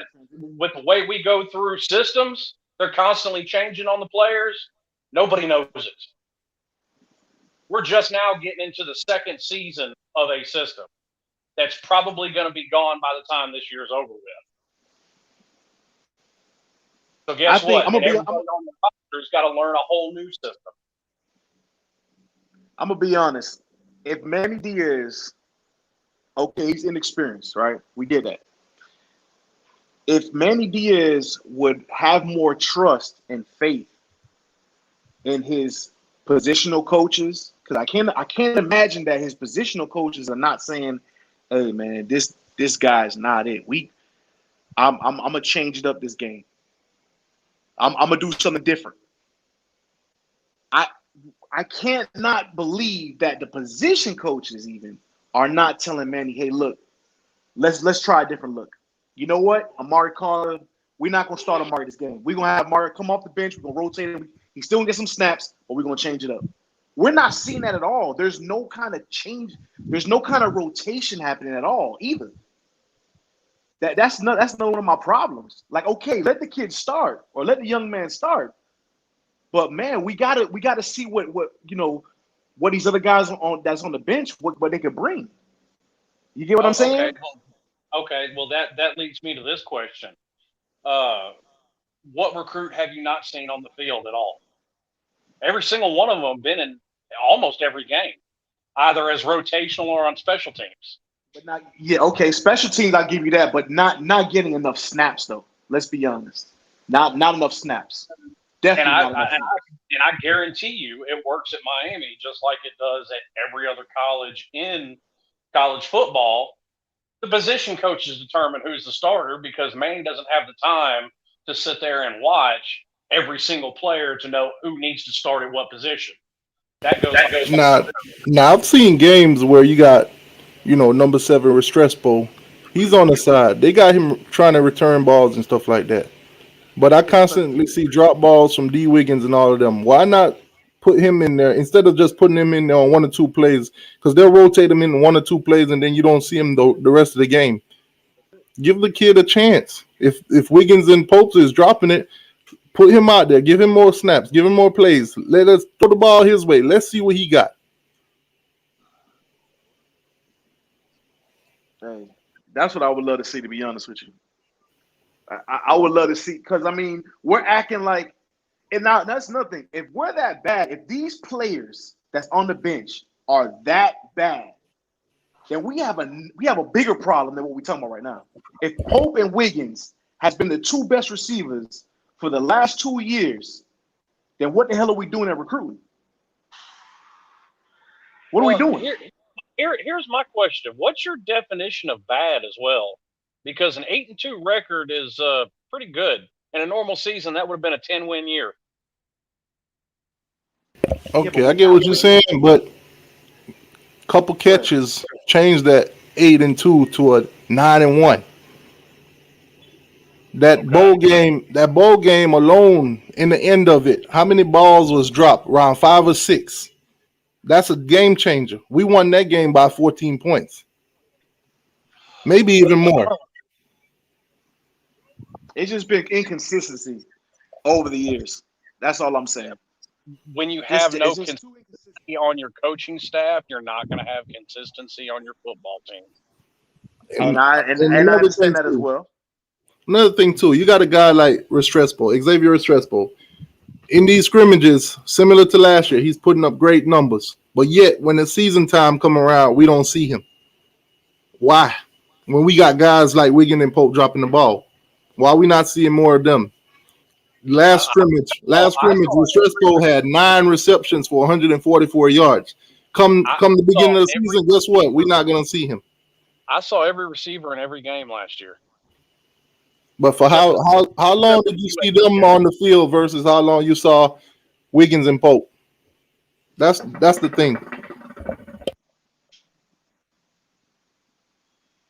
And that's another thing too with Pope. We continuously play him on the outside. I don't know why we never scheme him to come down in the slot. I never see, and if that's Rob Likens, I don't know what Rob Likens is thinking, to be honest. To have Pope lined up on the outside 95% of the game, barely ever see him go on the slot. That would be on Likens. I don't understand that either. They like Harley in the slot. That's why. Yeah, me too. I like Harley in the slot too, but man, we got to run some more spread and then put Pope on the inside, and then we could bring a Redding out there. I know he had his issues or whatever, health or whatnot, but at least try if he's available. That we're not seeing enough different looks. Pretty much is what I'm trying to say. All right, now let me get your thoughts on the opinion, because they touched on another point with Deriq King. Do you guys think our offense is limited with Deriq King than it would be with a Tyler Van Dyke or Jake Garcia? Yes. Well, why do you think so, Slim? I mean, what he said about King not having the arm is true. You did see King's accuracy get better last year versus when he was at Houston. So he is becoming a better passer. Tyler's definitely he's gonna have a jump on King as far as accuracy and arm strength because he's a pocket passer already. And a lot of that comes from my own, personal, I guess you'd call it preference. I'm not a fan of dual threat quarterbacks. I like a pocket passer. I think, your running backs are supposed to run and take off running, not your quarterback. Now, I did like how he was a lot better than Jaron Williams as far as moving the pocket when it collapsed on him, most definitely. I think Perry was a little bit better. Yeah, Jaron was a statue in there. He was. And Jaron had wheels. That's what frustrated the hell out of me. You saw it a few times. Jaron had some wheels on him, could move. He didn't want to do it. Jaron's more worried about the ball. Yeah. And and I hate it because he was a hell of a quarterback. I mean, you could see it in several of the games that he was in. Probably the best quarterback we've had there since Brad Kyle. Now I'm gonna say this: if King is not 100% for Alabama, you see a Tyler Van Dyke or Garcia go out there and they look great. They look phenomenal. They look, when you evaluate them, they look better running that offense than King did the whole 11 games we played this season. Are Manny Diaz, Reed Lashley, all those guys going to sit down and say, we're going to play this guy? We're going to play Tyler Van Dyke or Garcia? Or is it going to be back to the seniority, give the ball back to King, and watch the offense, King is a starter, bro, unless he gets injured. They're not going to dethrone him, man. And that's the thing. You don't. I mean, everybody here has watched football long enough to see that you don't lose your starting position because of injury.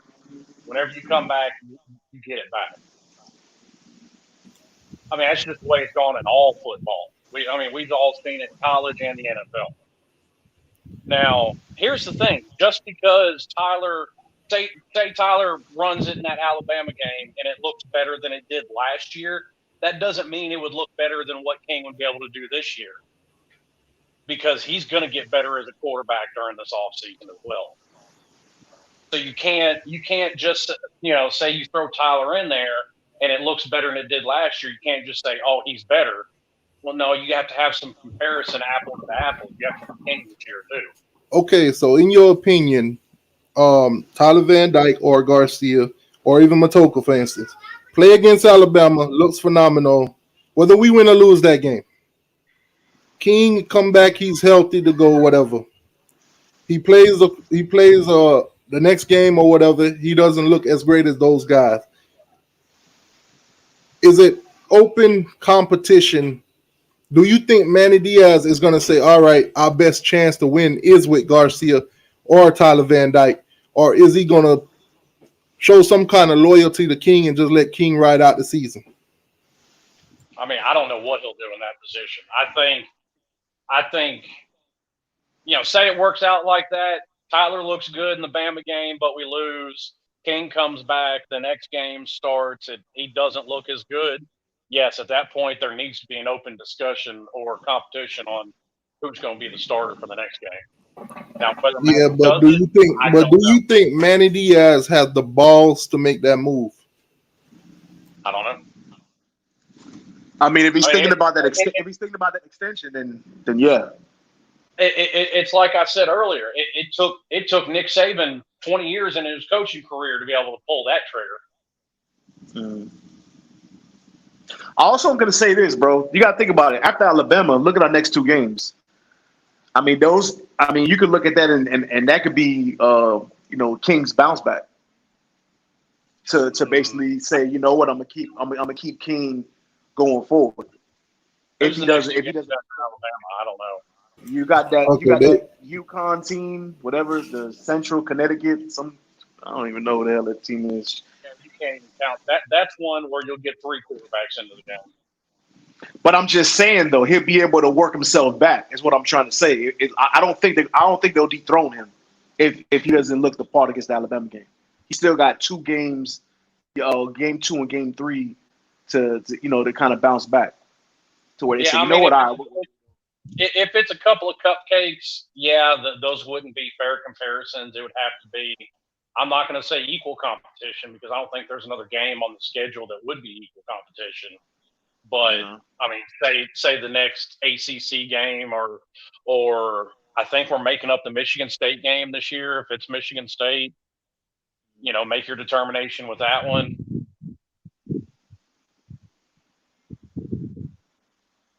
I'm gonna be honest. Deriq King, my biggest knock on him, man.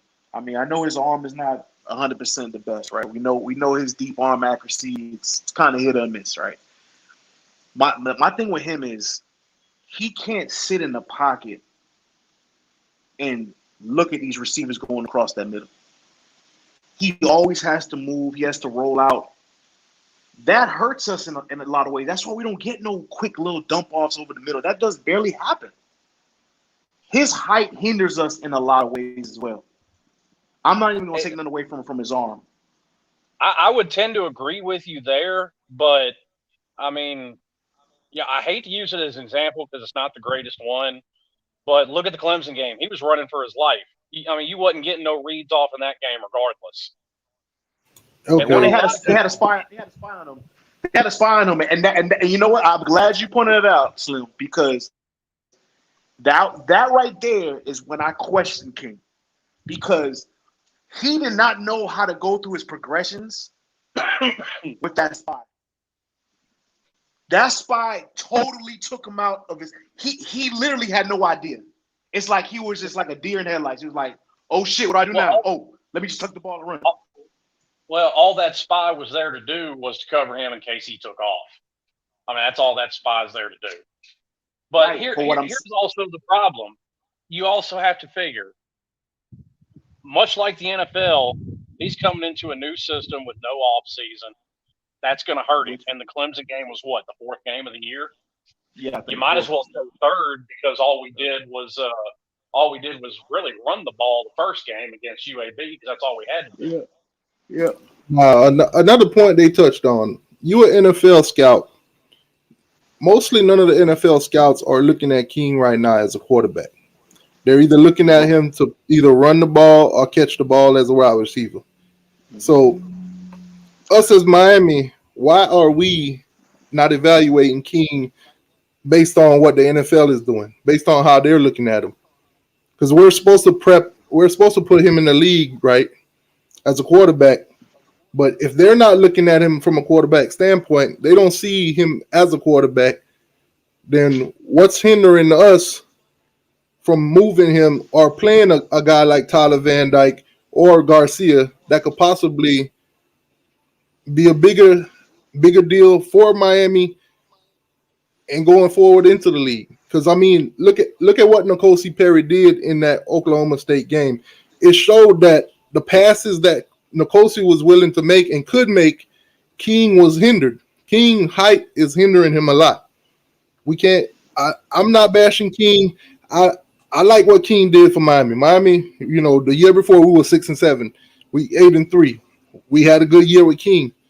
But when you got a guy like Tyler Van Dyke and you got a guy like Garcia, if they coming in now and they looking great, they play Alabama, they look great against Alabama, it's gonna be kind of disappointing to go back to King. Man, I mean, go ahead. I'm sorry. No, you good. I was just gonna say, it's just not his height though.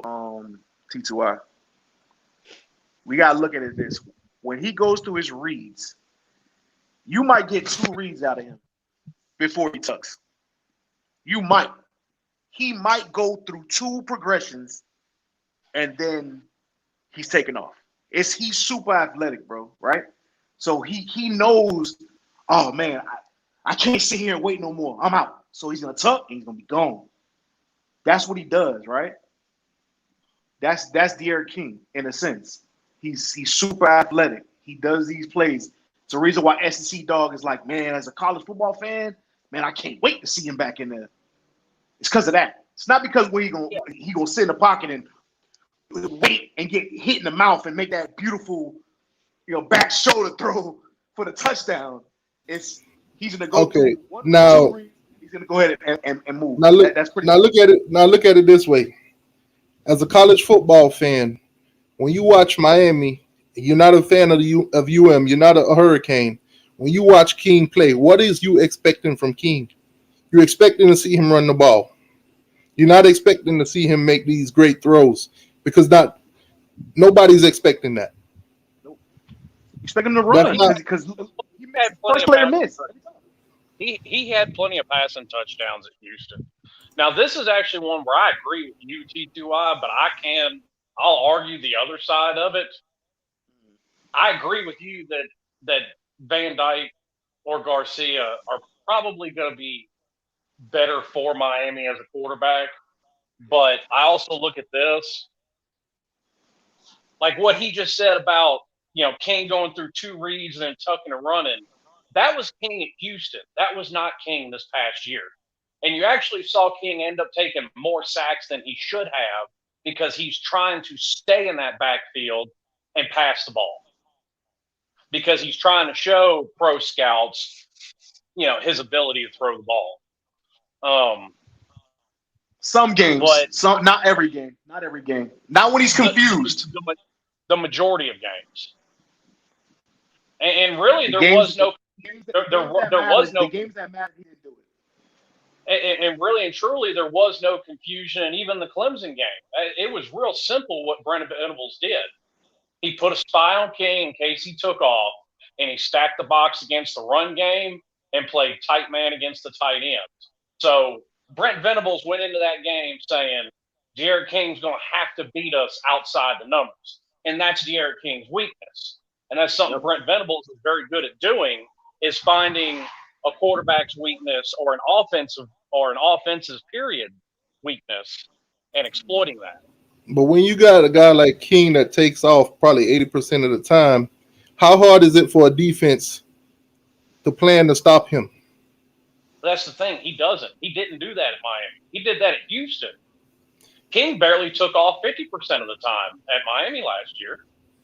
That was the thing. He stood back in not necessarily in the pocket. He would roll the pocket out, and he mostly likes to roll to his right.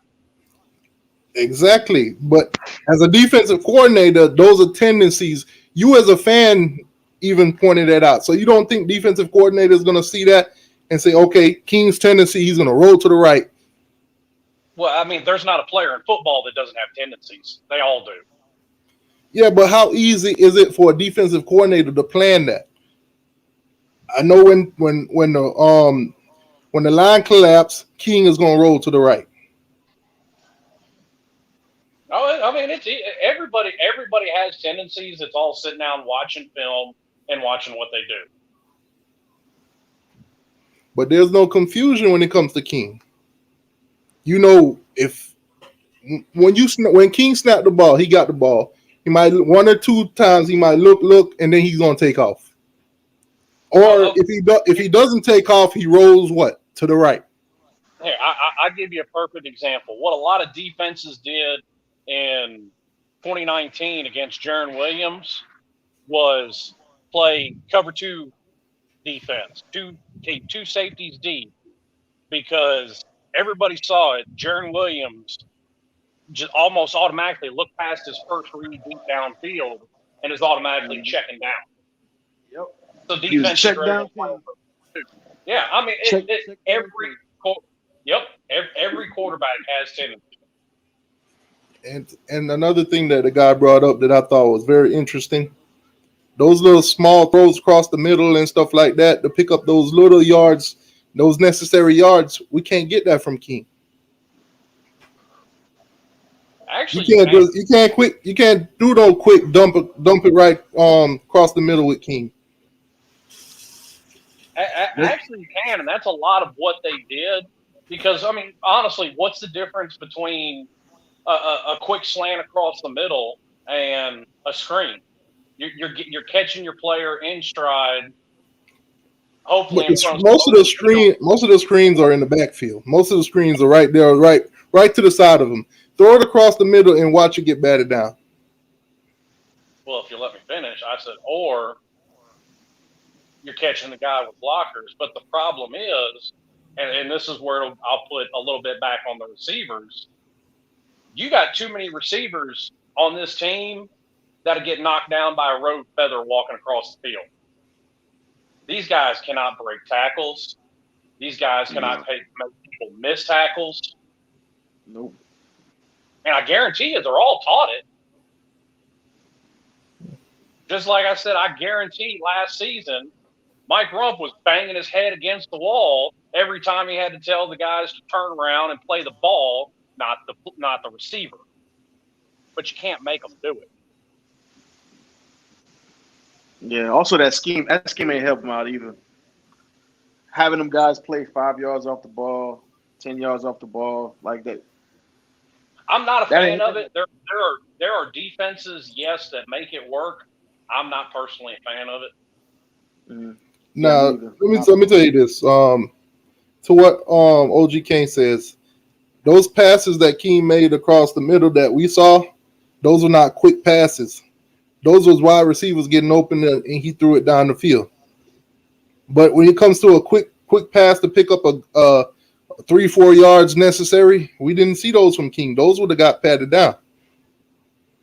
He doesn't have the height over that line. Well, I'm going to say this. If you're throwing the ball when you only need to pick up 3 yards for the first down, somebody needs to slap that fucking offensive coordinator. Because, I mean, we've got the backs that are going to get you 3 or 4 yards. And it's plenty of times we had the backs that ran the ball up the middle and we didn't get them 3 or 4 yards.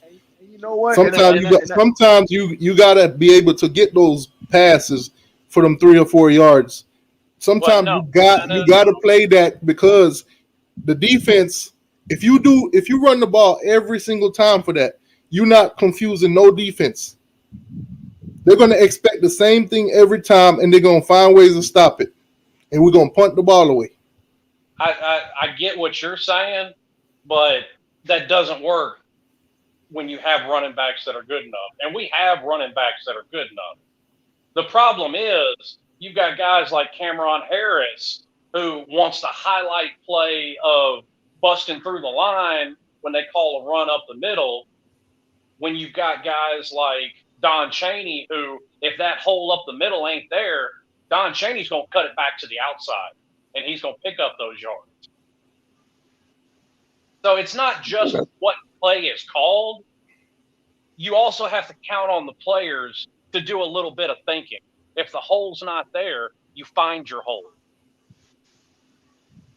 And that's not on your offensive coordinator at all. That 100% is on the players. Yeah.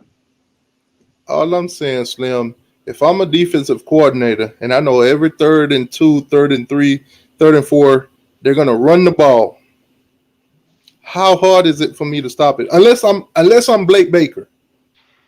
How hard is it for me to stop it? How hard is it for me to come up with a play that's gonna stop them from running?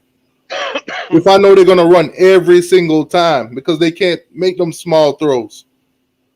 Well, I mean, you see it all the time with your Alabamas, your LSUs, your Ohio States, your Clemsons. They're good enough that you can't stop them. And we've got backs that are that good.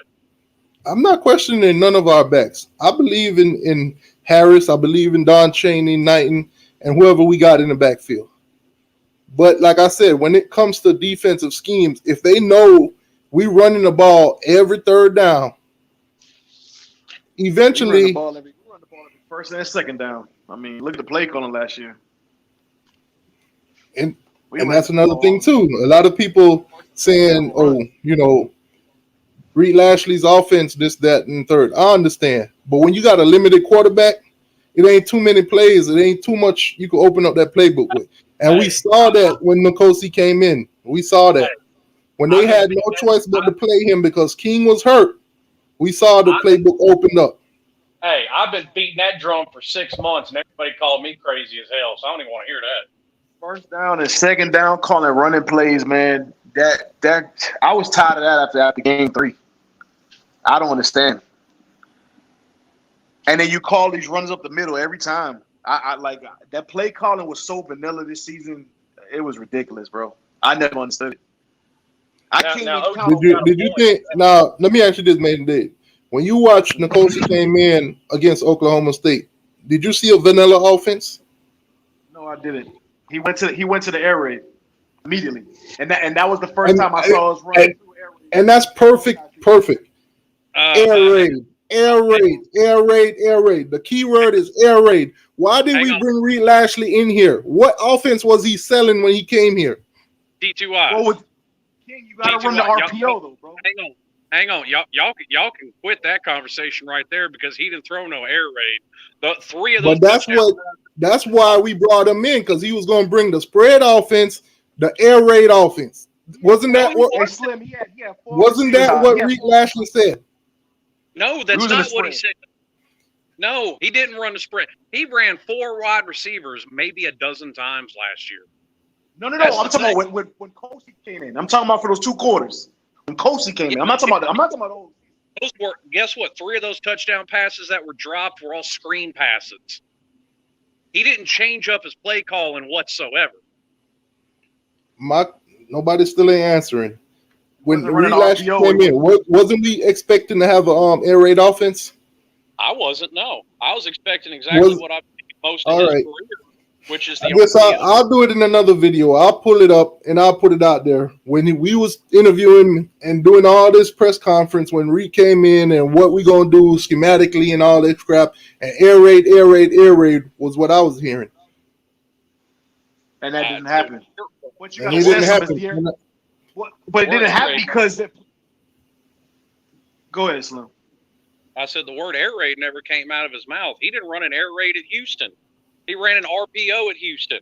He ran an RPO when he was at Clemson. Why? Because he's been trained by Gus Malzahn, who basically was the inventor of the RPO. I don't know why anybody expected anything different. I said that since day one. Didn't know. I'm stupid. I don't know what I'm talking about. But yet, when it comes to fruition, Oh, man. Y'all talk. As a matter of fact, I'm finna do my research right now. Y'all chop it. At the end of the day, they play king to his strength. That RPO. At the end of the day, that's his bread and butter. strength. I mean that's literally what Rhett Lashley's done his entire career.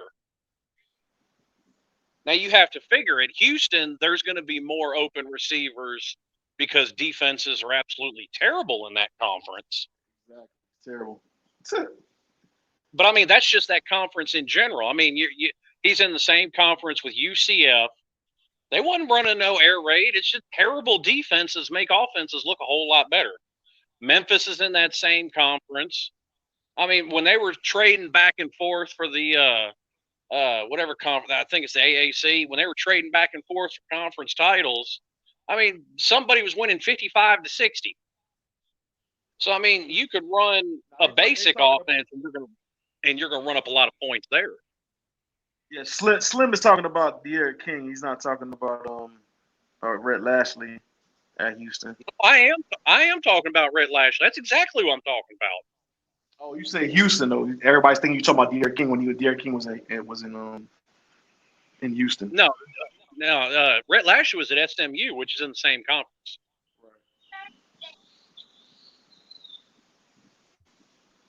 So I mean that they knew about each other anyway. But Rhett Lashley has run an RPO his entire career. I don't know why anybody thought it would be any different at Miami. And as far as passes over the middle, OG Kane put it in the chat a minute ago. I mean, his favorite target over the middle was Mike Harley. I saw plenty of them as well. Outside the numbers is where he has a problem. Yeah, big time. But I mean, that's just the limitation of your quarterback. Guess what? Kyler Murray has those same problems. You don't see Kyler Murray chucking that ball on a frozen rope 30 yards down the field. Now, but Kyler Murray definitely got a couple more inches than Deriq King. It makes a little bit of a difference. Maybe one or two. I mean, Kyler Murray's a little bitty dude too.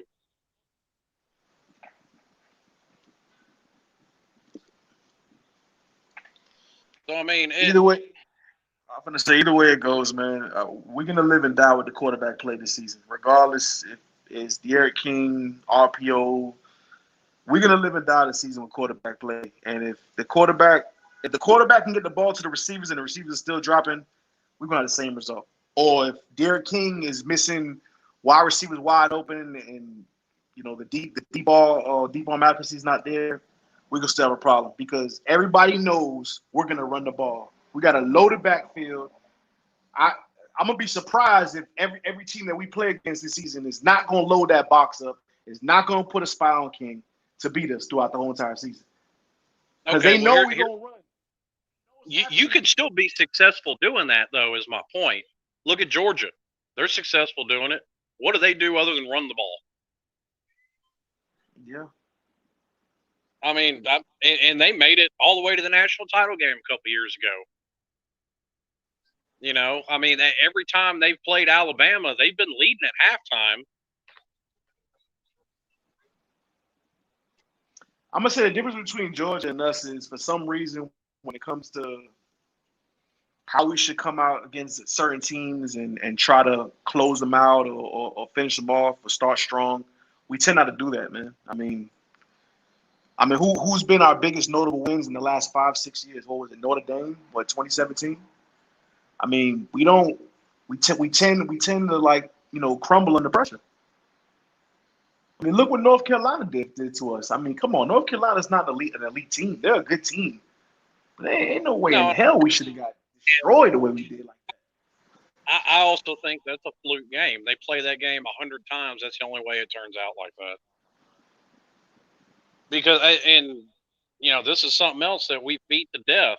The number one reason that we lost that game, Quincy Roche and Jalen Phillips overrunning every play when it was obvious that they're just going to keep on running the ball. Being too aggressive and overrunning the play. Because if they would have slowed down, if they would have slowed down or tried to cut to the inside instead of literally every single play cutting to the outside, I mean, with them cutting to the outside, left a hole wide open for those running backs to run through. And that's all North Carolina did. I think Sam Howell threw, 10 passes in that game? He barely threw the ball. All they did all they did was the ball. And that's Stroud right there. That's Stroud's coaching. That's Stroud coaching philosophy. That's why I'm hoping with Jess Simpson, we got to contain more, man. We got to contain on that edge. We also didn't have the standout interior linemen like we had previously, like Gerald Willis and guys like that. I mean, you can't expect every position to be top notch every 6 years. Sometimes you don't have that guy's opinion. It happens. Slim, you going in and out. Oh, my bad. I said sometimes you just don't have that standout guy every year. Like a Gerald Willis on the interior of the line, and I think that was part of the defensive problem last year. I mean, look at we keep using Alabama as an example. Their linebacking core the past 3 or 4 years has not been good compared to what it used to be. Yeah, their defense definitely took a hit over the last couple of years. I mean, we all seen it though. Their offense has been.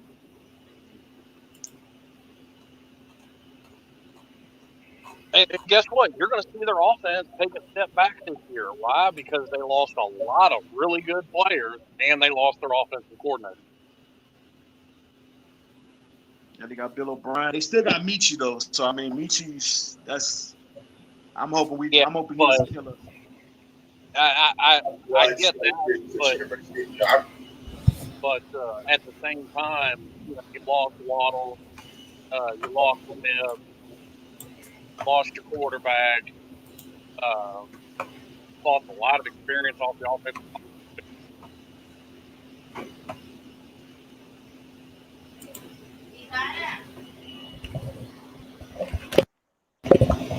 Yeah, I think we lost Slim. Huh?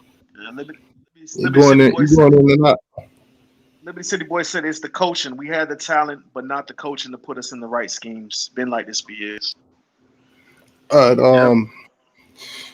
Now, Brevin Jordan, a lot of fans, been talking on Instagram and all of that. And hold on, OG Kane in the building. What up, OG? Man, what's in that hookah, boy? What you got in that hookah tonight? So I'm the only one that heard the air raid was coming to mind. I ain't never seen Lashley was bringing no air raid. That's what the fans Lashley brought exactly what he had at SMU. Nah, RPO. He promised a balance between run and pass. I know that for a fact. Yeah. But he also said we was gonna air it out. I didn't see it ready to air it out. Hell, we tried to air it out, but you had receivers that couldn't catch the ball, and then you had King overthrowing deep ball every now and then. All right. Oh, so that's perfect to what we was talking about earlier. Do you think that the other guys on the bench that didn't get a chance, do you think they had a fair shot? Who? Like who? Restrepo, Redden, all those guys. I understand the weeks when they had COVID. I'm not talking about that. But I'm talking about when weeks when they're on the sideline and we see Pope and them dropping the ball. Yeah, I And will say. we'll get those Well, guys to come in one or two things. I will say my opinion. They could have tried one or two other receivers. I will say that. But they didn't. Now they reaping the benefits behind it. Now it's open competition. Your wide receiver coach only saw what he saw in the little time that they had to practice. So there's a lot of factors that play into this. I just can't say I'm just not going to throw all that to say, man, we should have put this guy in, we should have put that guy in. You know what I mean? You got to factor in all that. All that's got to be accounted for.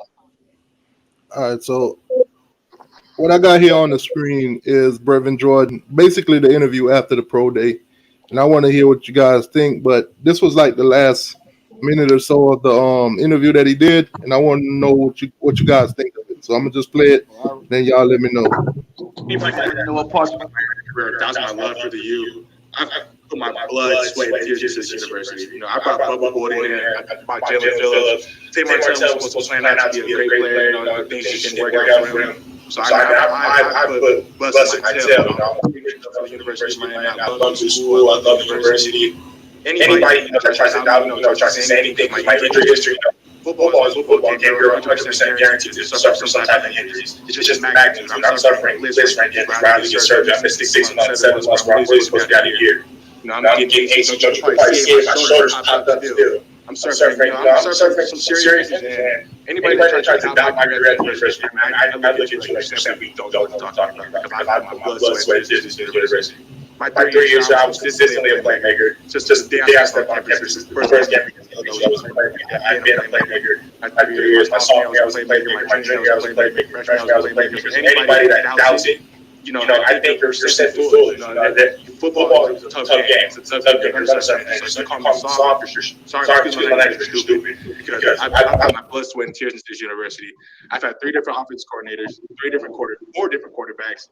You can't. There's just nothing to compare it. But my love for this university is infinite. I'm going to go to the grave probably with the University of Miami jersey on. When I go into the league, you're going to see me in pre-games. Pre-games, I'm going to have probably a University of Miami jersey on. Probably going to be rocking a deriq King or Bubba Bolden jersey walking out to the tunnel. Like, you can't. Anybody that doubts my love for this university, I'm sorry, but you're absolutely stupid. But anybody that doubts my love for this university, I'm sorry, you're stupid. And that goes for all trolls on Twitter, Instagram, everything. Good for him.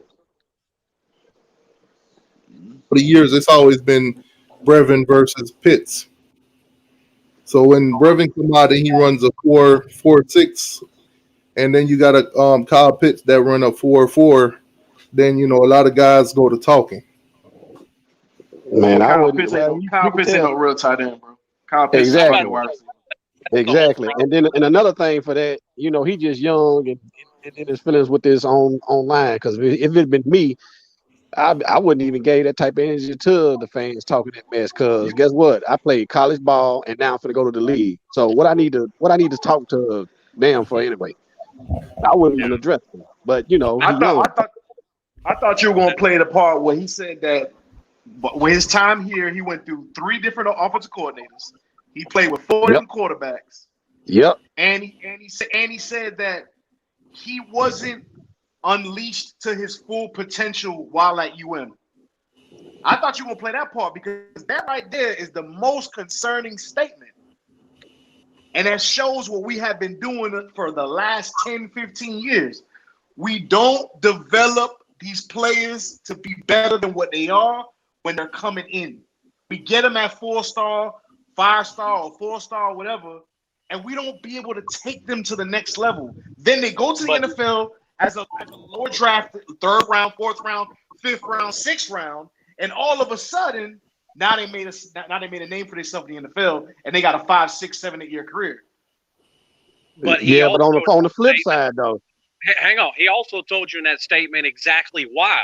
Because he's had 3 offensive coordinators and 4 quarterbacks. You're not going to have consistency until you have consistency. And another thing on the flip side of that, how he wasn't doing what he's capable of doing because he had to make up for other players that couldn't do their job. I see what you're saying. He was more blocking. At 1 year, he was more blocking than he was catching passes. Well, that's because they needed the help at the offensive line. He said when Daniels was here, Daniels had me on the offensive line and playing fullback. Well, look at that offensive line when Daniels was here. I'm about to say he didn't have no choice but to have Brevin Yeah, back look there. at your offensive line. That goes back to that thing T2I was showing when dude was like, man, if we had contracts and this and that and the third, you got to have a scrambling quarterback behind that offensive line. It collapses too fast. Cal Trask would get killed. Even with Brevin back there to help the offensive line block, they still gave up 50 sacks. There you go. I think Brevin's gonna have a good career in the NFL. There you go. 6'4", 5'4". I mean, if you want to evaluate what Dan Enos was working with, then just go watch the Florida game. That's what I'm saying. I mean, you gotta do what you gotta do with what you got. If your offensive line is not up par, you gotta put people in places where they can help out.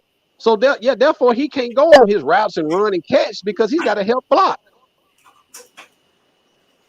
Now I'll say this: as far as the people that tried to knock Brevin, saying that want him to come back.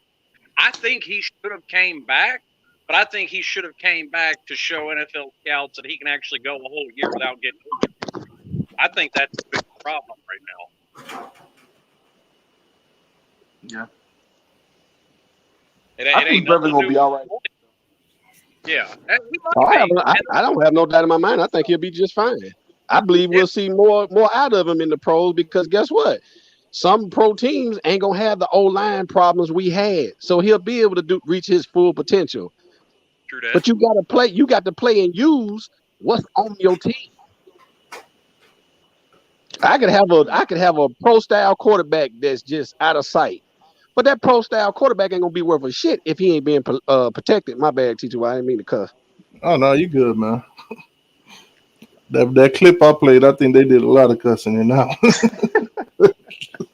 Yeah, I'm just saying. Oh man, Get Down Brown in the building. What's up, Get Down? So if you got a subpar O line, you need a scrambling quarterback that can extend the play. Yep. So let me ask y'all a question, right? A lot of people, I bring this up all the time. A lot of people over here feeling that Rhett Lashley's gonna be gone, right? He gone after this year. He taking Rob Likens with him and blah blah blah, so on and so forth, right? He's gone. He's out of here. What do you think that will do to us if that does happen? We're talking about consistency, offensive coordinator. We're going to go through another OC. If you see this, if this happens, what do y'all foresee happening with us going forward? Going round 5 now with another OC. I don't know. I have to wait till I get to that bridge. We'll be exactly where we've been. 7-win team.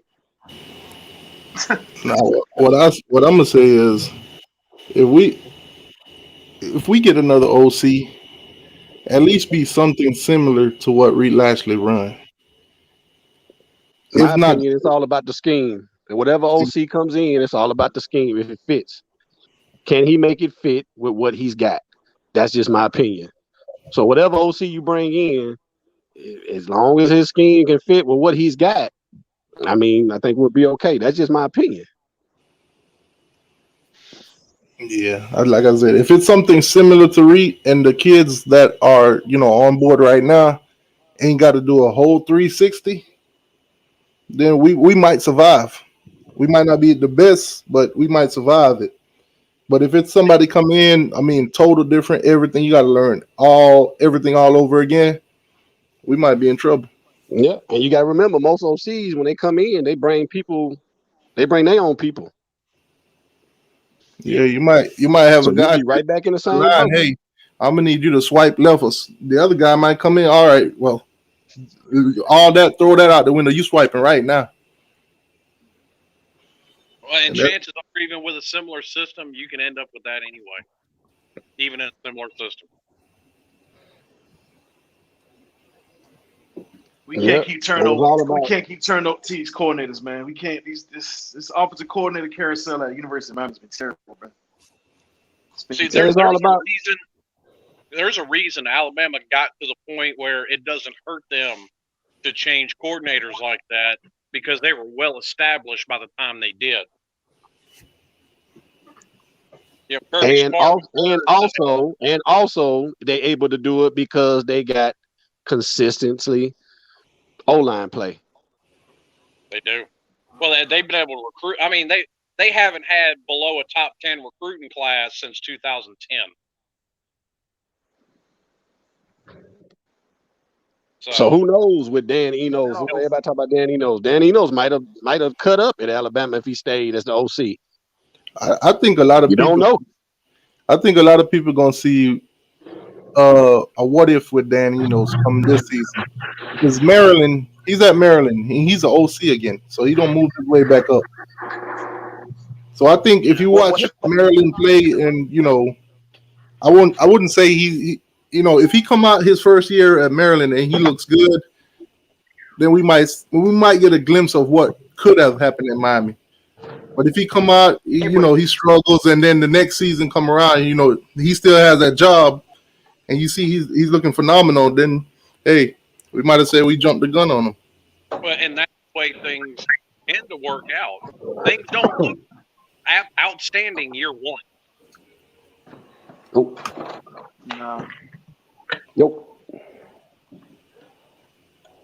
It's never outstanding year one. I've seen people say, well, Ryan Day did it. Well, Ryan Day was handed keys to a machine.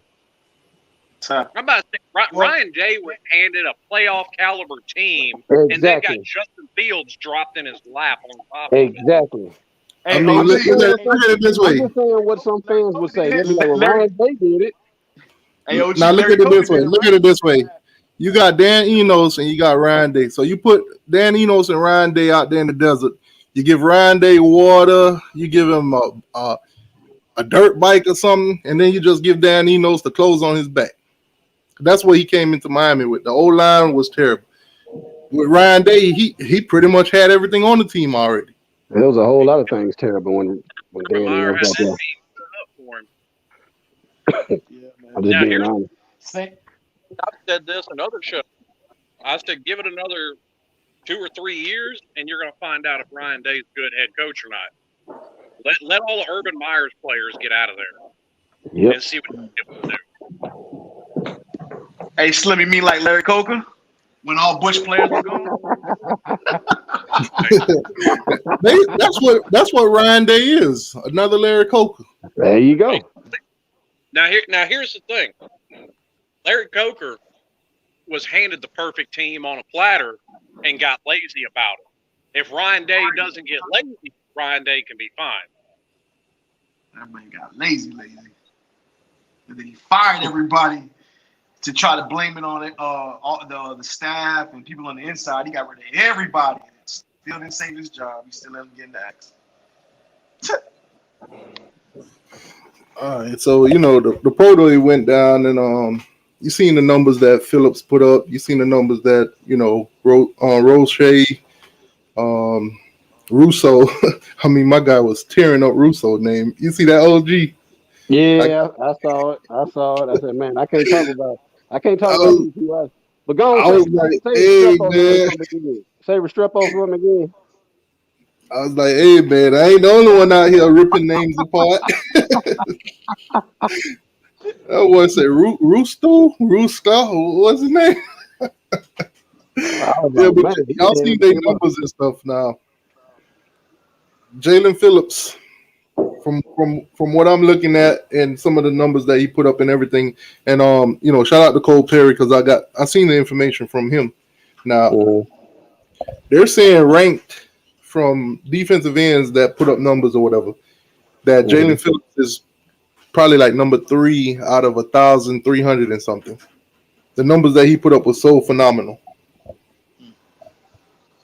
Well, it's just me. I would draft Jalen Phillips over Rousseau. That's just me though. Everybody's so impressed with his numbers when he played. That's exactly the question I was going to ask. You Yeah, know, Here's that's me. fixing That's just me though. here's fixing to be Greg Rousseau's problem. The fact that he sat out the year. Jalen Phillips is fresh on people's minds. Greg Rousseau isn't. And I said in the offseason, I said that could hurt Rousseau in the draft sitting out the year. now I understand Also, why he Russo stood put out. I understand also why he Russo opted put out, but at the same time, I was like, we barely got to see anything from him because you know when he came in and showed all that potential, I was hoping to see him what he was going to do the next season around. But so when he opted out, it was like, okay, we got small tape from him. We seen potential, but we don't know what it could have been after that. And Yeah. see, And that's a lot of NFL teams going to go and say, hey, we seen what you did in maybe 6 games, but we don't see too much diversity or whatever. We don't see what you would. We basically don't know what we get. I feel well, I you. mean, they had 10 games to see what he could do, but exactly like you said, he had very limited tape. That's why Gerald Willis dropped in the draft like he did, because Gerald Willis only had 1 year of tape. I was gonna say I think Russo putting on more size. I think it hurt him then instead of helping. To be honest, he looked way more stiff. He looked a little stiff out there on that He combine. looked I watched. stiff, man. Did he really? He I didn't. he did. He definitely looked stiff. But that may change. That may change though. Once he gets drafted and get in the NFL and get in the training and all that may change. But I'm just saying, going by to what I saw, he looked a little stiff. That could be just sitting around from the lockdown too. Exactly. Like I said, it could change once he gets to the He also combine. gained more size. Hey y'all, I gotta understand. run. I'm gonna get back with y'all. All right, OG. All right, OG.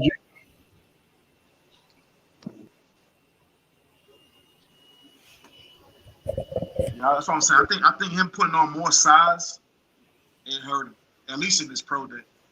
Well, it may have hurt him in the pro day. I don't think it'll hurt him as far as his career in the pros, because he's going to have to get bigger.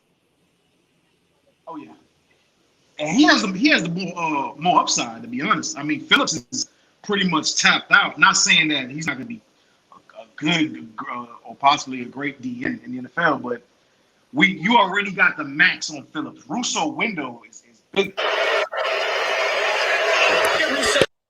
We're talking about a guy that played safety and wide receiver, and then switched over to DN. So I mean, and he's 6'7", man. He got a hell of a frame. He goes to the right team, man. Gets with the right team. He's gonna be something, man. I like Russo's potential. So I think Russell helped himself a lot in that pro day. I think he helped himself too when he went to that Senior Bowl. That recent Senior Bowl, because a lot of the kids he was playing against was these top prospects going into the league. So you got to see him up against the best from almost all these other teams. So a lot of the guys that are getting drafted on that line, he was blowing past them like it was nothing. So I think that going to that Senior Bowl. And Frazier, I'm not saying he's maxed out like he can't get better. What I'm saying is he's ready right now. You could but he still needs more work. He still needs to learn more technique. That's what I'm saying.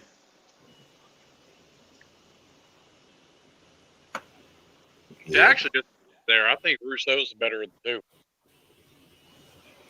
two. I think coming into this season, you didn't know what you was gonna get from Phillips, and when he did what he did, and then off season. I mean, look at it this way: when you playing a full year with Russo not playing, you got Phillips getting he get a different dimension every time he played the game. He's not going up against the same guys from practice, same tendencies. He's getting a different he's rushing off the edge on different offensive line every week. With Russo, on the other hand, Russo is at home. He's working out, he's practicing, but he's not getting the reps like that. He's not getting that in-game rep. He's not coming off the line, trying to be explosive off the line. He's just working out. He's not getting that full experience. Yeah. And like I said earlier, I think that's going to hurt him as far as the draft. I understand why he opted out. I mean, I get it. If they players wanted to opt out, hey, that's on y'all.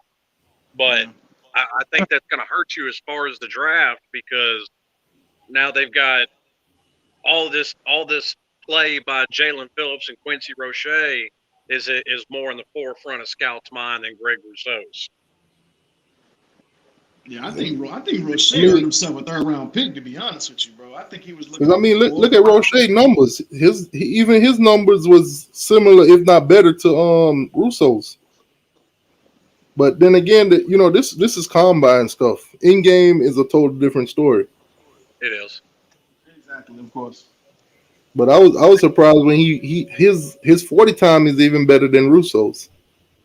Do y'all believe the rumors coming out is saying that Russo might slip to the second round now?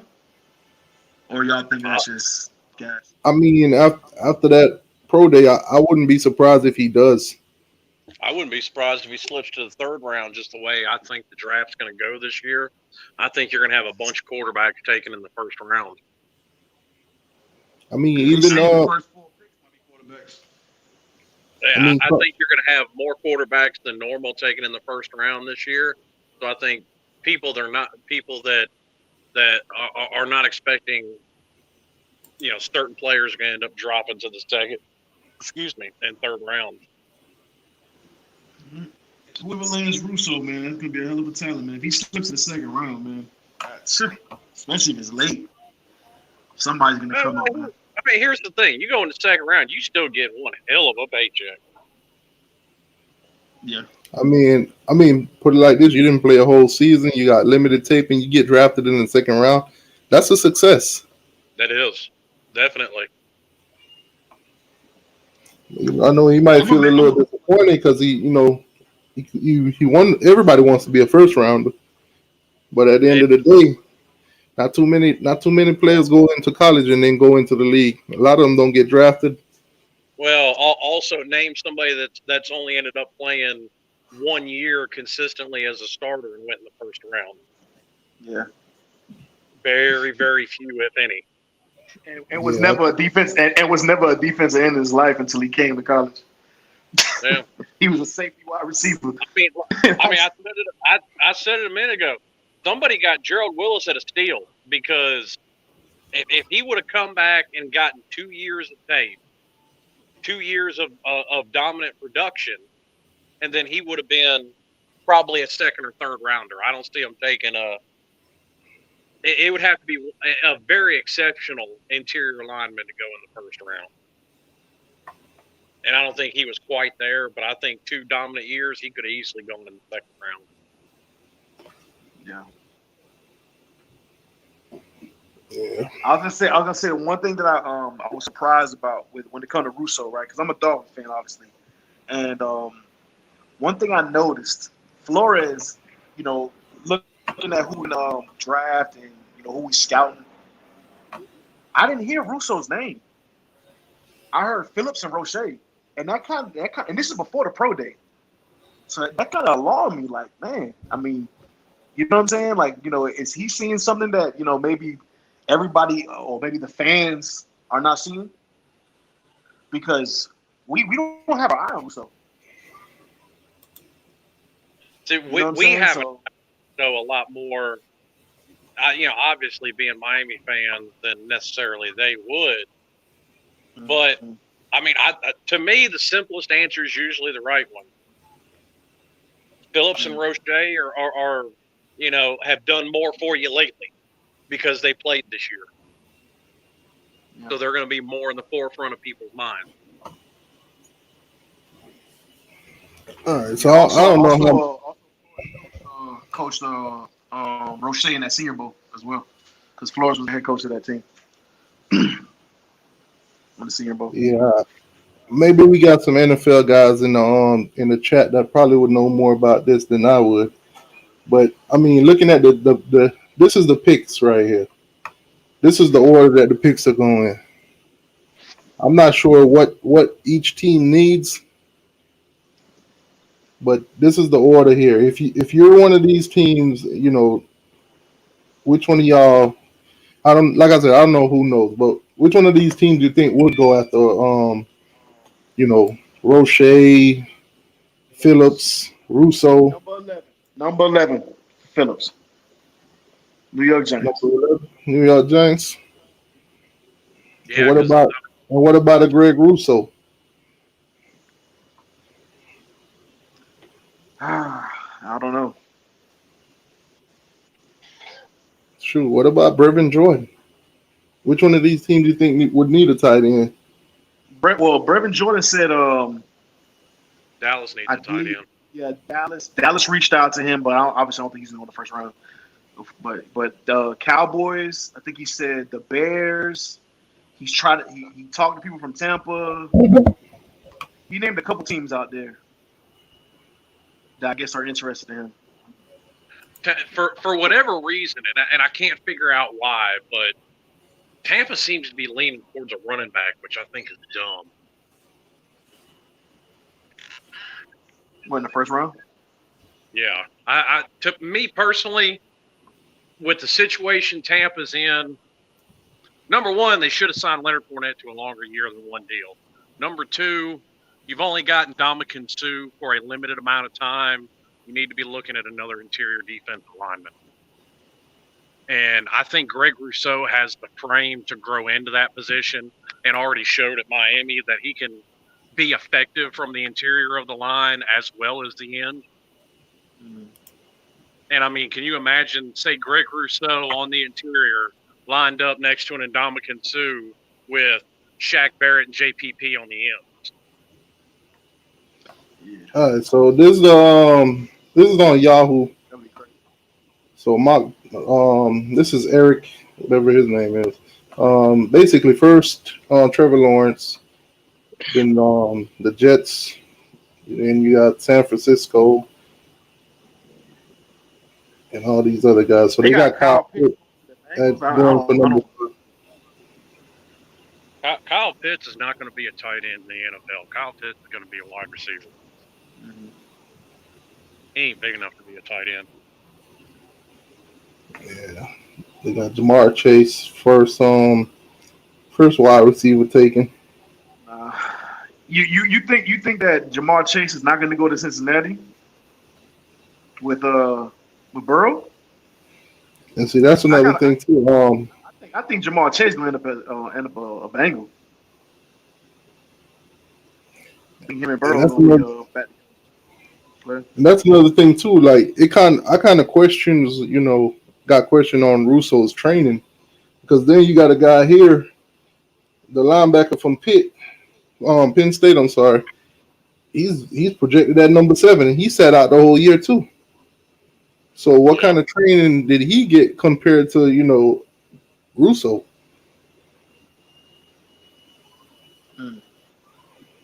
Now, as far as what you just said about the Bengals taking Kyle Pitts. Smith from Alabama. No, Smith. Well, he was saying they should take Smith from Alabama.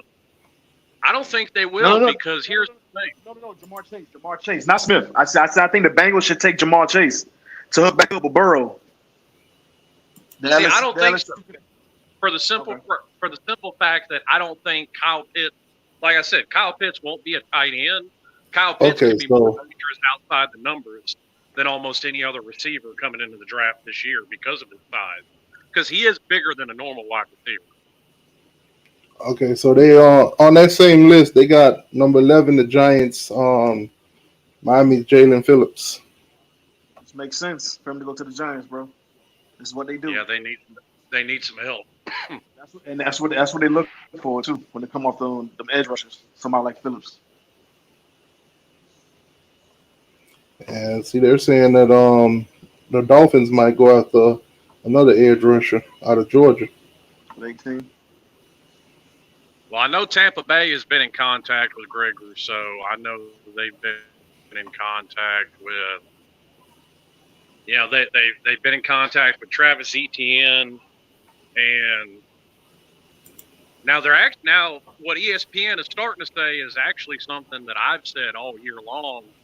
Is it wouldn't be a bad idea for Tampa Bay to take a quarterback in the first round because you only have Brady for a limited amount of time. Okay, so the first 32 they only projecting Jalen Phillips to get drafted first out of Miami in the first round. I don't know why they jumped from 32 with Tampa all the way down to 56, but okay. Mm-hmm. Well, they don't got the second round. I'm gonna tell you something. Jalen Phillips. Let's I see if I mean, can find another one. to be selfish, to be selfish as a Dolphin fan, Phillips having that amazing pro day killed us because we had our eyes on him at 18. Because they was projecting Phillips to be like anywhere between like 15 to 25, and that pro day he just shot up the charts, man. So that totally took us out of contention. Cause we was really eyeing him at 18. But I know he ain't passing the Giants, bro. I'm sorry. He's not passing the Giants, bro. I'm sorry. If he's on the board at number 11, the Giants are going to draft Jalen Phillips. And see, I got another projection here that's going in total different direction. Hey, Kilo, man. Y'all boys ain't getting Phillips, man. You better be like Slim and hope y'all get Rousseau. All right, so in this one, they got Kyle Pitts going number 4 to the Falcons. They got Justin Fields going to San Francisco. Trevor Lawrence first round, of course. You got Jamar Chase going to the Bengals, and then they got Devontae Smith going to the Miami Dolphins. Could definitely see that happening. So where would Water going to the Lions? a Russo or Jalen? Okay, so they got Jalen Phillips to the Minnesota Vikings. See that as well.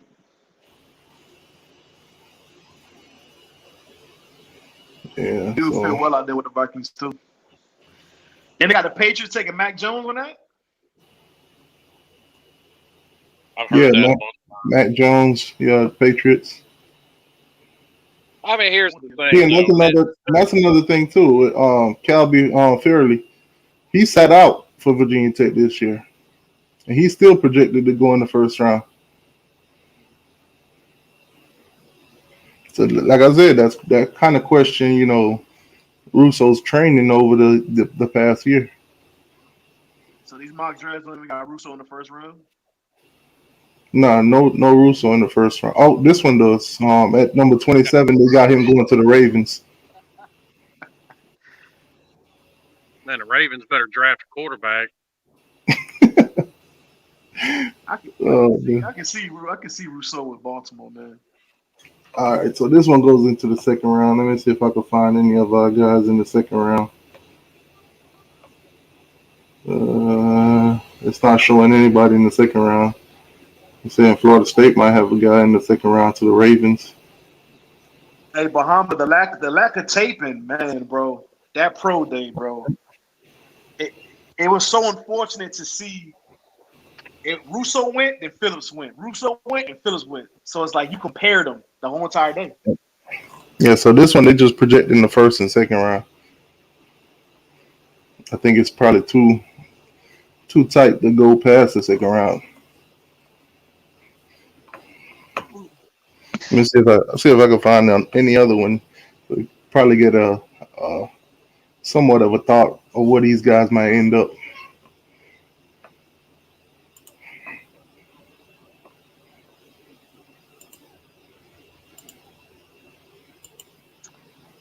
All right, here we was over here hoping that we were gonna have two defense ends going first round. Man, that was the plan. That was the plan. That would have been sweet, Unfortunate. I said it in the offseason. I said, sitting out, I understand it, but it could hurt you. Yeah, that pro's that man because Slim they had Russo the number one edge rusher, coming out the draft. He was number one. They always do coming off of a great season, but then you didn't participate in the next season when other people did. Like I said, it puts those other people in the forefront of your mind. Yeah, see, and if even these ones, the first three is always consistent. Hey, talk about having good pro days. Zach Wilson pro day. Nah, Atlanta Falcons at number 4. They're saying Trey Lance, Wow. so they might they might be looking for the next guy. Cause we know a certain quarterback ain't it, and then Well, Bengals with the OT with the offensive tackle. That boy well, beat. a lot of that comes down to personal preference too, because there are people that say that Matt Ryan's not a good quarterback in Atlanta. Matt Ryan's a top 15 quarterback in the NFL. Point blank period. His numbers prove that. So then you got the Miami Dolphins with the 6th pick. They saying Jamar Chase. Hey, T2Y, put on Cameron Davis comment right quick. Sooner fans here, y'all welcome for Rambo. Dude gonna drop everything you do. Oh my god. I hope you wrong as hell, bro. Oh man. All right. Let me see. Where are we finding? This is the first 16 I think they projected. See, here's the problem with that comment, though. You can take that with a grain of salt, because as soon as Tyreek Stevens left Georgia, all you heard out of Georgia fans, oh, he ain't no good anyway. Them fools wasn't saying that when he was there. Yeah, all right. So the first 16, no Kane. Let's see what they got on the next page. Still no Phillips, no Russo. Man, they tough in this one. They're not projecting them to go. Here's the problem, though. So 25th. So 25th, they're going on Greg Russo for the Buffalo Bills. I didn't see. Oh, the go ahead. problem with that, you can find 5,000 of those mock drafts, and about 4,995 of them are going to be wrong. Yeah, like I said, I'm looking at a whole bunch of them, kind of get an idea. Because me personally, I don't know half of these teams or what they're looking for, and what positions they need to fill the most. Exactly, and I mean, even somebody that keeps up with the NFL, it's impossible to keep up with what every team needs. I kind of take the same tact with it I do with recruiting. I don't get hyped up about a recruit until they put their name on the dotted line, because I mean, we've all been there. 18-year-olds change their mind like they change your underwear. Yeah, but that's how it goes, man. Hopefully, all these guys get drafted. Hopefully, they all have prosperous careers. But it'd be great to see at least 2 of them go in the first round. But we're just gonna have to watch and see. Yeah, I was finna say to switch gears. I'm not sure if y'all heard that Manny press conference when he was talking about this upcoming spring scrimmage on Saturday. How basically they're gonna implement like all the schemes and the schematics, all that stuff. So it's gonna be a whole different world. So I'm wondering if we're gonna see the same results from some of the players that we saw from the first scrimmage. Well, the first one's always very basic. Now, if Xavier put up them similar numbers to what he did, hey, when it comes time to play and them right receivers, if I don't see him playing, I don't know what to say.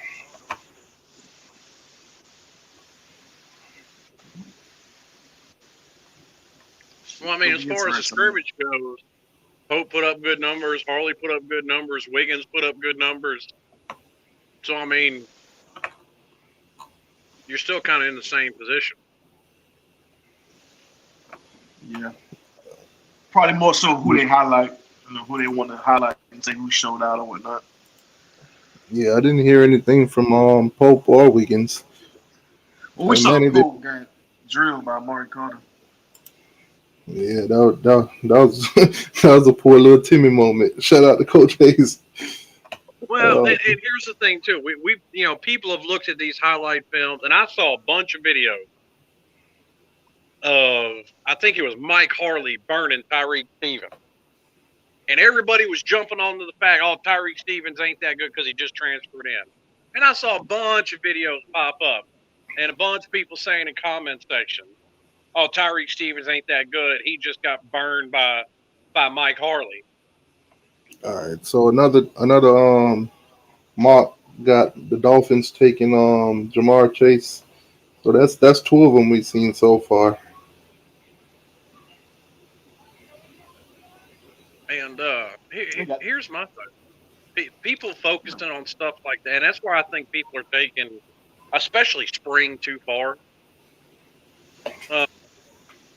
Has anybody ever seen a cornerback never get burned?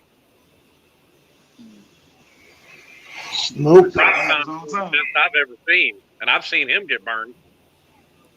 In this one, they got Jalen Phillips going to the Arizona Cardinals, number 16 pick.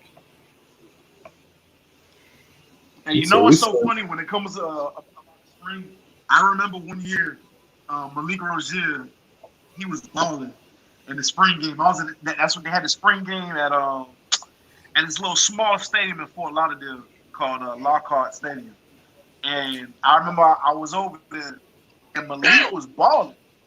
Everybody was like, "Oh yeah, Malik over Kaya. And everybody was, that whole little fucking fan base came out like, "Oh, I think we need to go with Malik." And then look how Malik and him turned out. It's just hilarious.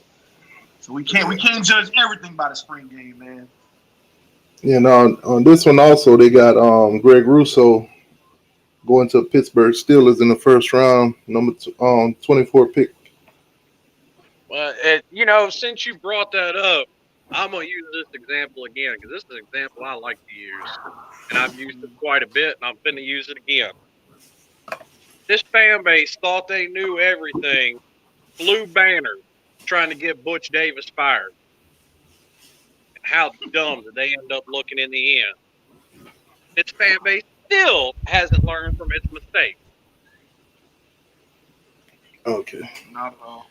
Yeah, from all these projections, first or second round, the only names we should probably be looking to see is Jalen Phillips and Greg Russo. Brevin Jordan and Quincy Roche, they might go a little bit later. But these are just projections, take them for what they is.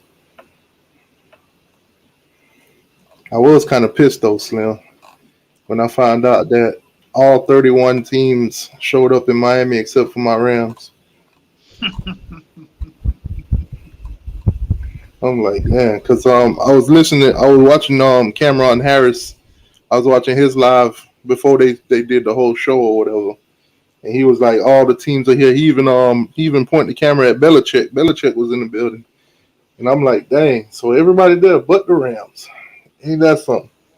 I ain't gonna lie though, the Rams are a legit contender. Yeah, but when you look at the Rams though, they really don't go after Miami players. Because if you look at their roster, there's not a player from Miami on there. Hang on, highlight this comment, James Wilson. Look at what the fans said from the team Stevenson left to get his production. Once he's gone, all you're going to hear out of any fan base is how terrible he was and we didn't need him. And that's every fan base in America. Of course. I mean, when Lorenzo Lingard left, a lot of fans said the same thing. I would say AR-10 actually spoke highly of Tyreek. He kind of let us know what he was doing in Georgia and what kind of play we was getting down there. Yeah, AR said that Tyreek is the reason why they won that ball game.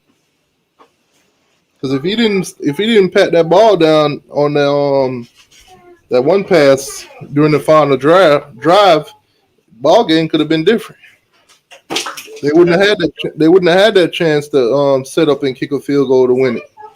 And let me tell you something, Georgia fans wouldn't be able to get on YouTube at all if they lost to Cincinnati in a bowl game. I mean, they was a field goal away from it. That would have been a sight to behold. Man, I would have been trolling for months. Yeah, but see, it's kind of hard too because there are a couple of smart ones out there. Most of them ain't, but there's a couple, and there's a couple that would have thrown Louisiana Tech in your face. Trust me, they throw Louisiana, they throw all of them. They throw FIU. I've heard it all. I would have had my field day with Cincinnati. Well, see, here's the thing with all that. The only difference between when Georgia's up and Miami's down and when it's swapped and Miami's up and Georgia was down. Look at the last time Georgia was down and Miami was up. You didn't have social media then. That's the only difference.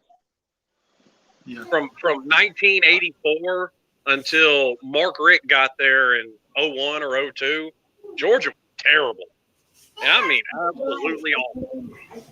I mean, the internet itself opened up football a lot because back in the days, all you had was newspaper or whatever came on ESPN or came across the TV. And ESPN wasn't what it is now. Yeah, so you would barely get any information out of Miami unless you read the paper. Yeah, you get a lot of. You'd have to keep up with local stuff, or I don't know how many older folks are in the chat that are old enough to remember it, but Sports Illustrated. That used to be your way to keep up with everything. Yep, I remember they used to have their one page on each team. Yep. And you sit there, you read it, and then you feel like you ain't learned nothing. Well, you would memorize that damn thing. Yep. Oh man. But anyways, but unfortunately, people have forgotten a lot of those old lessons that came from the old days. Yeah, man. But anyways, I just wanted to bring y'all that video from earlier, see what the fans was thinking. I thought it was, an interesting conversation between them. Just wanted to share it with y'all. I think it's about that time though. I'm gonna wrap it up. All right, boss man. And go Seminoles. Yeah. April Fools. Hey, all I know is I've got one more. I'm one game away from winning $100 in that bracket. So go Gonzaga, and I ain't even playing about that. I haven't even been really keeping up. All I know is Florida State lost, and that's all I needed. Hey, I did Uncle Lou's bracket challenge, and I put in my $5. There's $100 to the winner, and I'm sitting in first place. So there's $100 on the line. I'll be a Gonzaga fan for a minute. Yeah, I never really do the brackets and stuff because to be honest with you, college basketball, I'm lost as shoot. I'll be the lost. My bracket will be all over the place. Man, be honest with you, it's easy. Every year, basically go with your number ones and pick a couple of upsets because you're going to have a couple of upsets every year. Now, I don't watch basketball like I used to because I think basketball's gone soft like football's going. But okay, so basically basketball is down to Houston versus Baylor and UCLA versus Gonzaga. That's the Final Four. Yep, it's probably going to be Baylor versus Gonzaga in the championship, more than likely. And that boy said. Go ahead. I'm sorry. No. Seth said in the comments. He said, "I got April Fool. Manny Diaz is still in cold game." That ain't no April Fool. That's reality. Hey, I wanted him. I didn't. I was once again. That was something else. I was told I was crazy. I was nuts. I don't know what I'm talking about. Which really and truly, even the dude that I picked hadn't looked great yet, but he's recruiting at a level that they're damn sure in better shape than we are. Yeah, but hey, basketball season almost over with. Saturday, I will be live for a FCS game. Don't know which one it is yet, but I'll be live Saturday. I'll show the game. And see y'all on Saturday. And if anything crazy happen in Miami or whatever, I'll be sure to drop a video. All right, boss. But, all right, man. All Y'all right, take well, it easy. Everybody in the chat, y'all take it easy. Appreciate each and every one of y'all for coming through, hitting that like button and everything like that. Y'all have a good night. All right, all right, boss.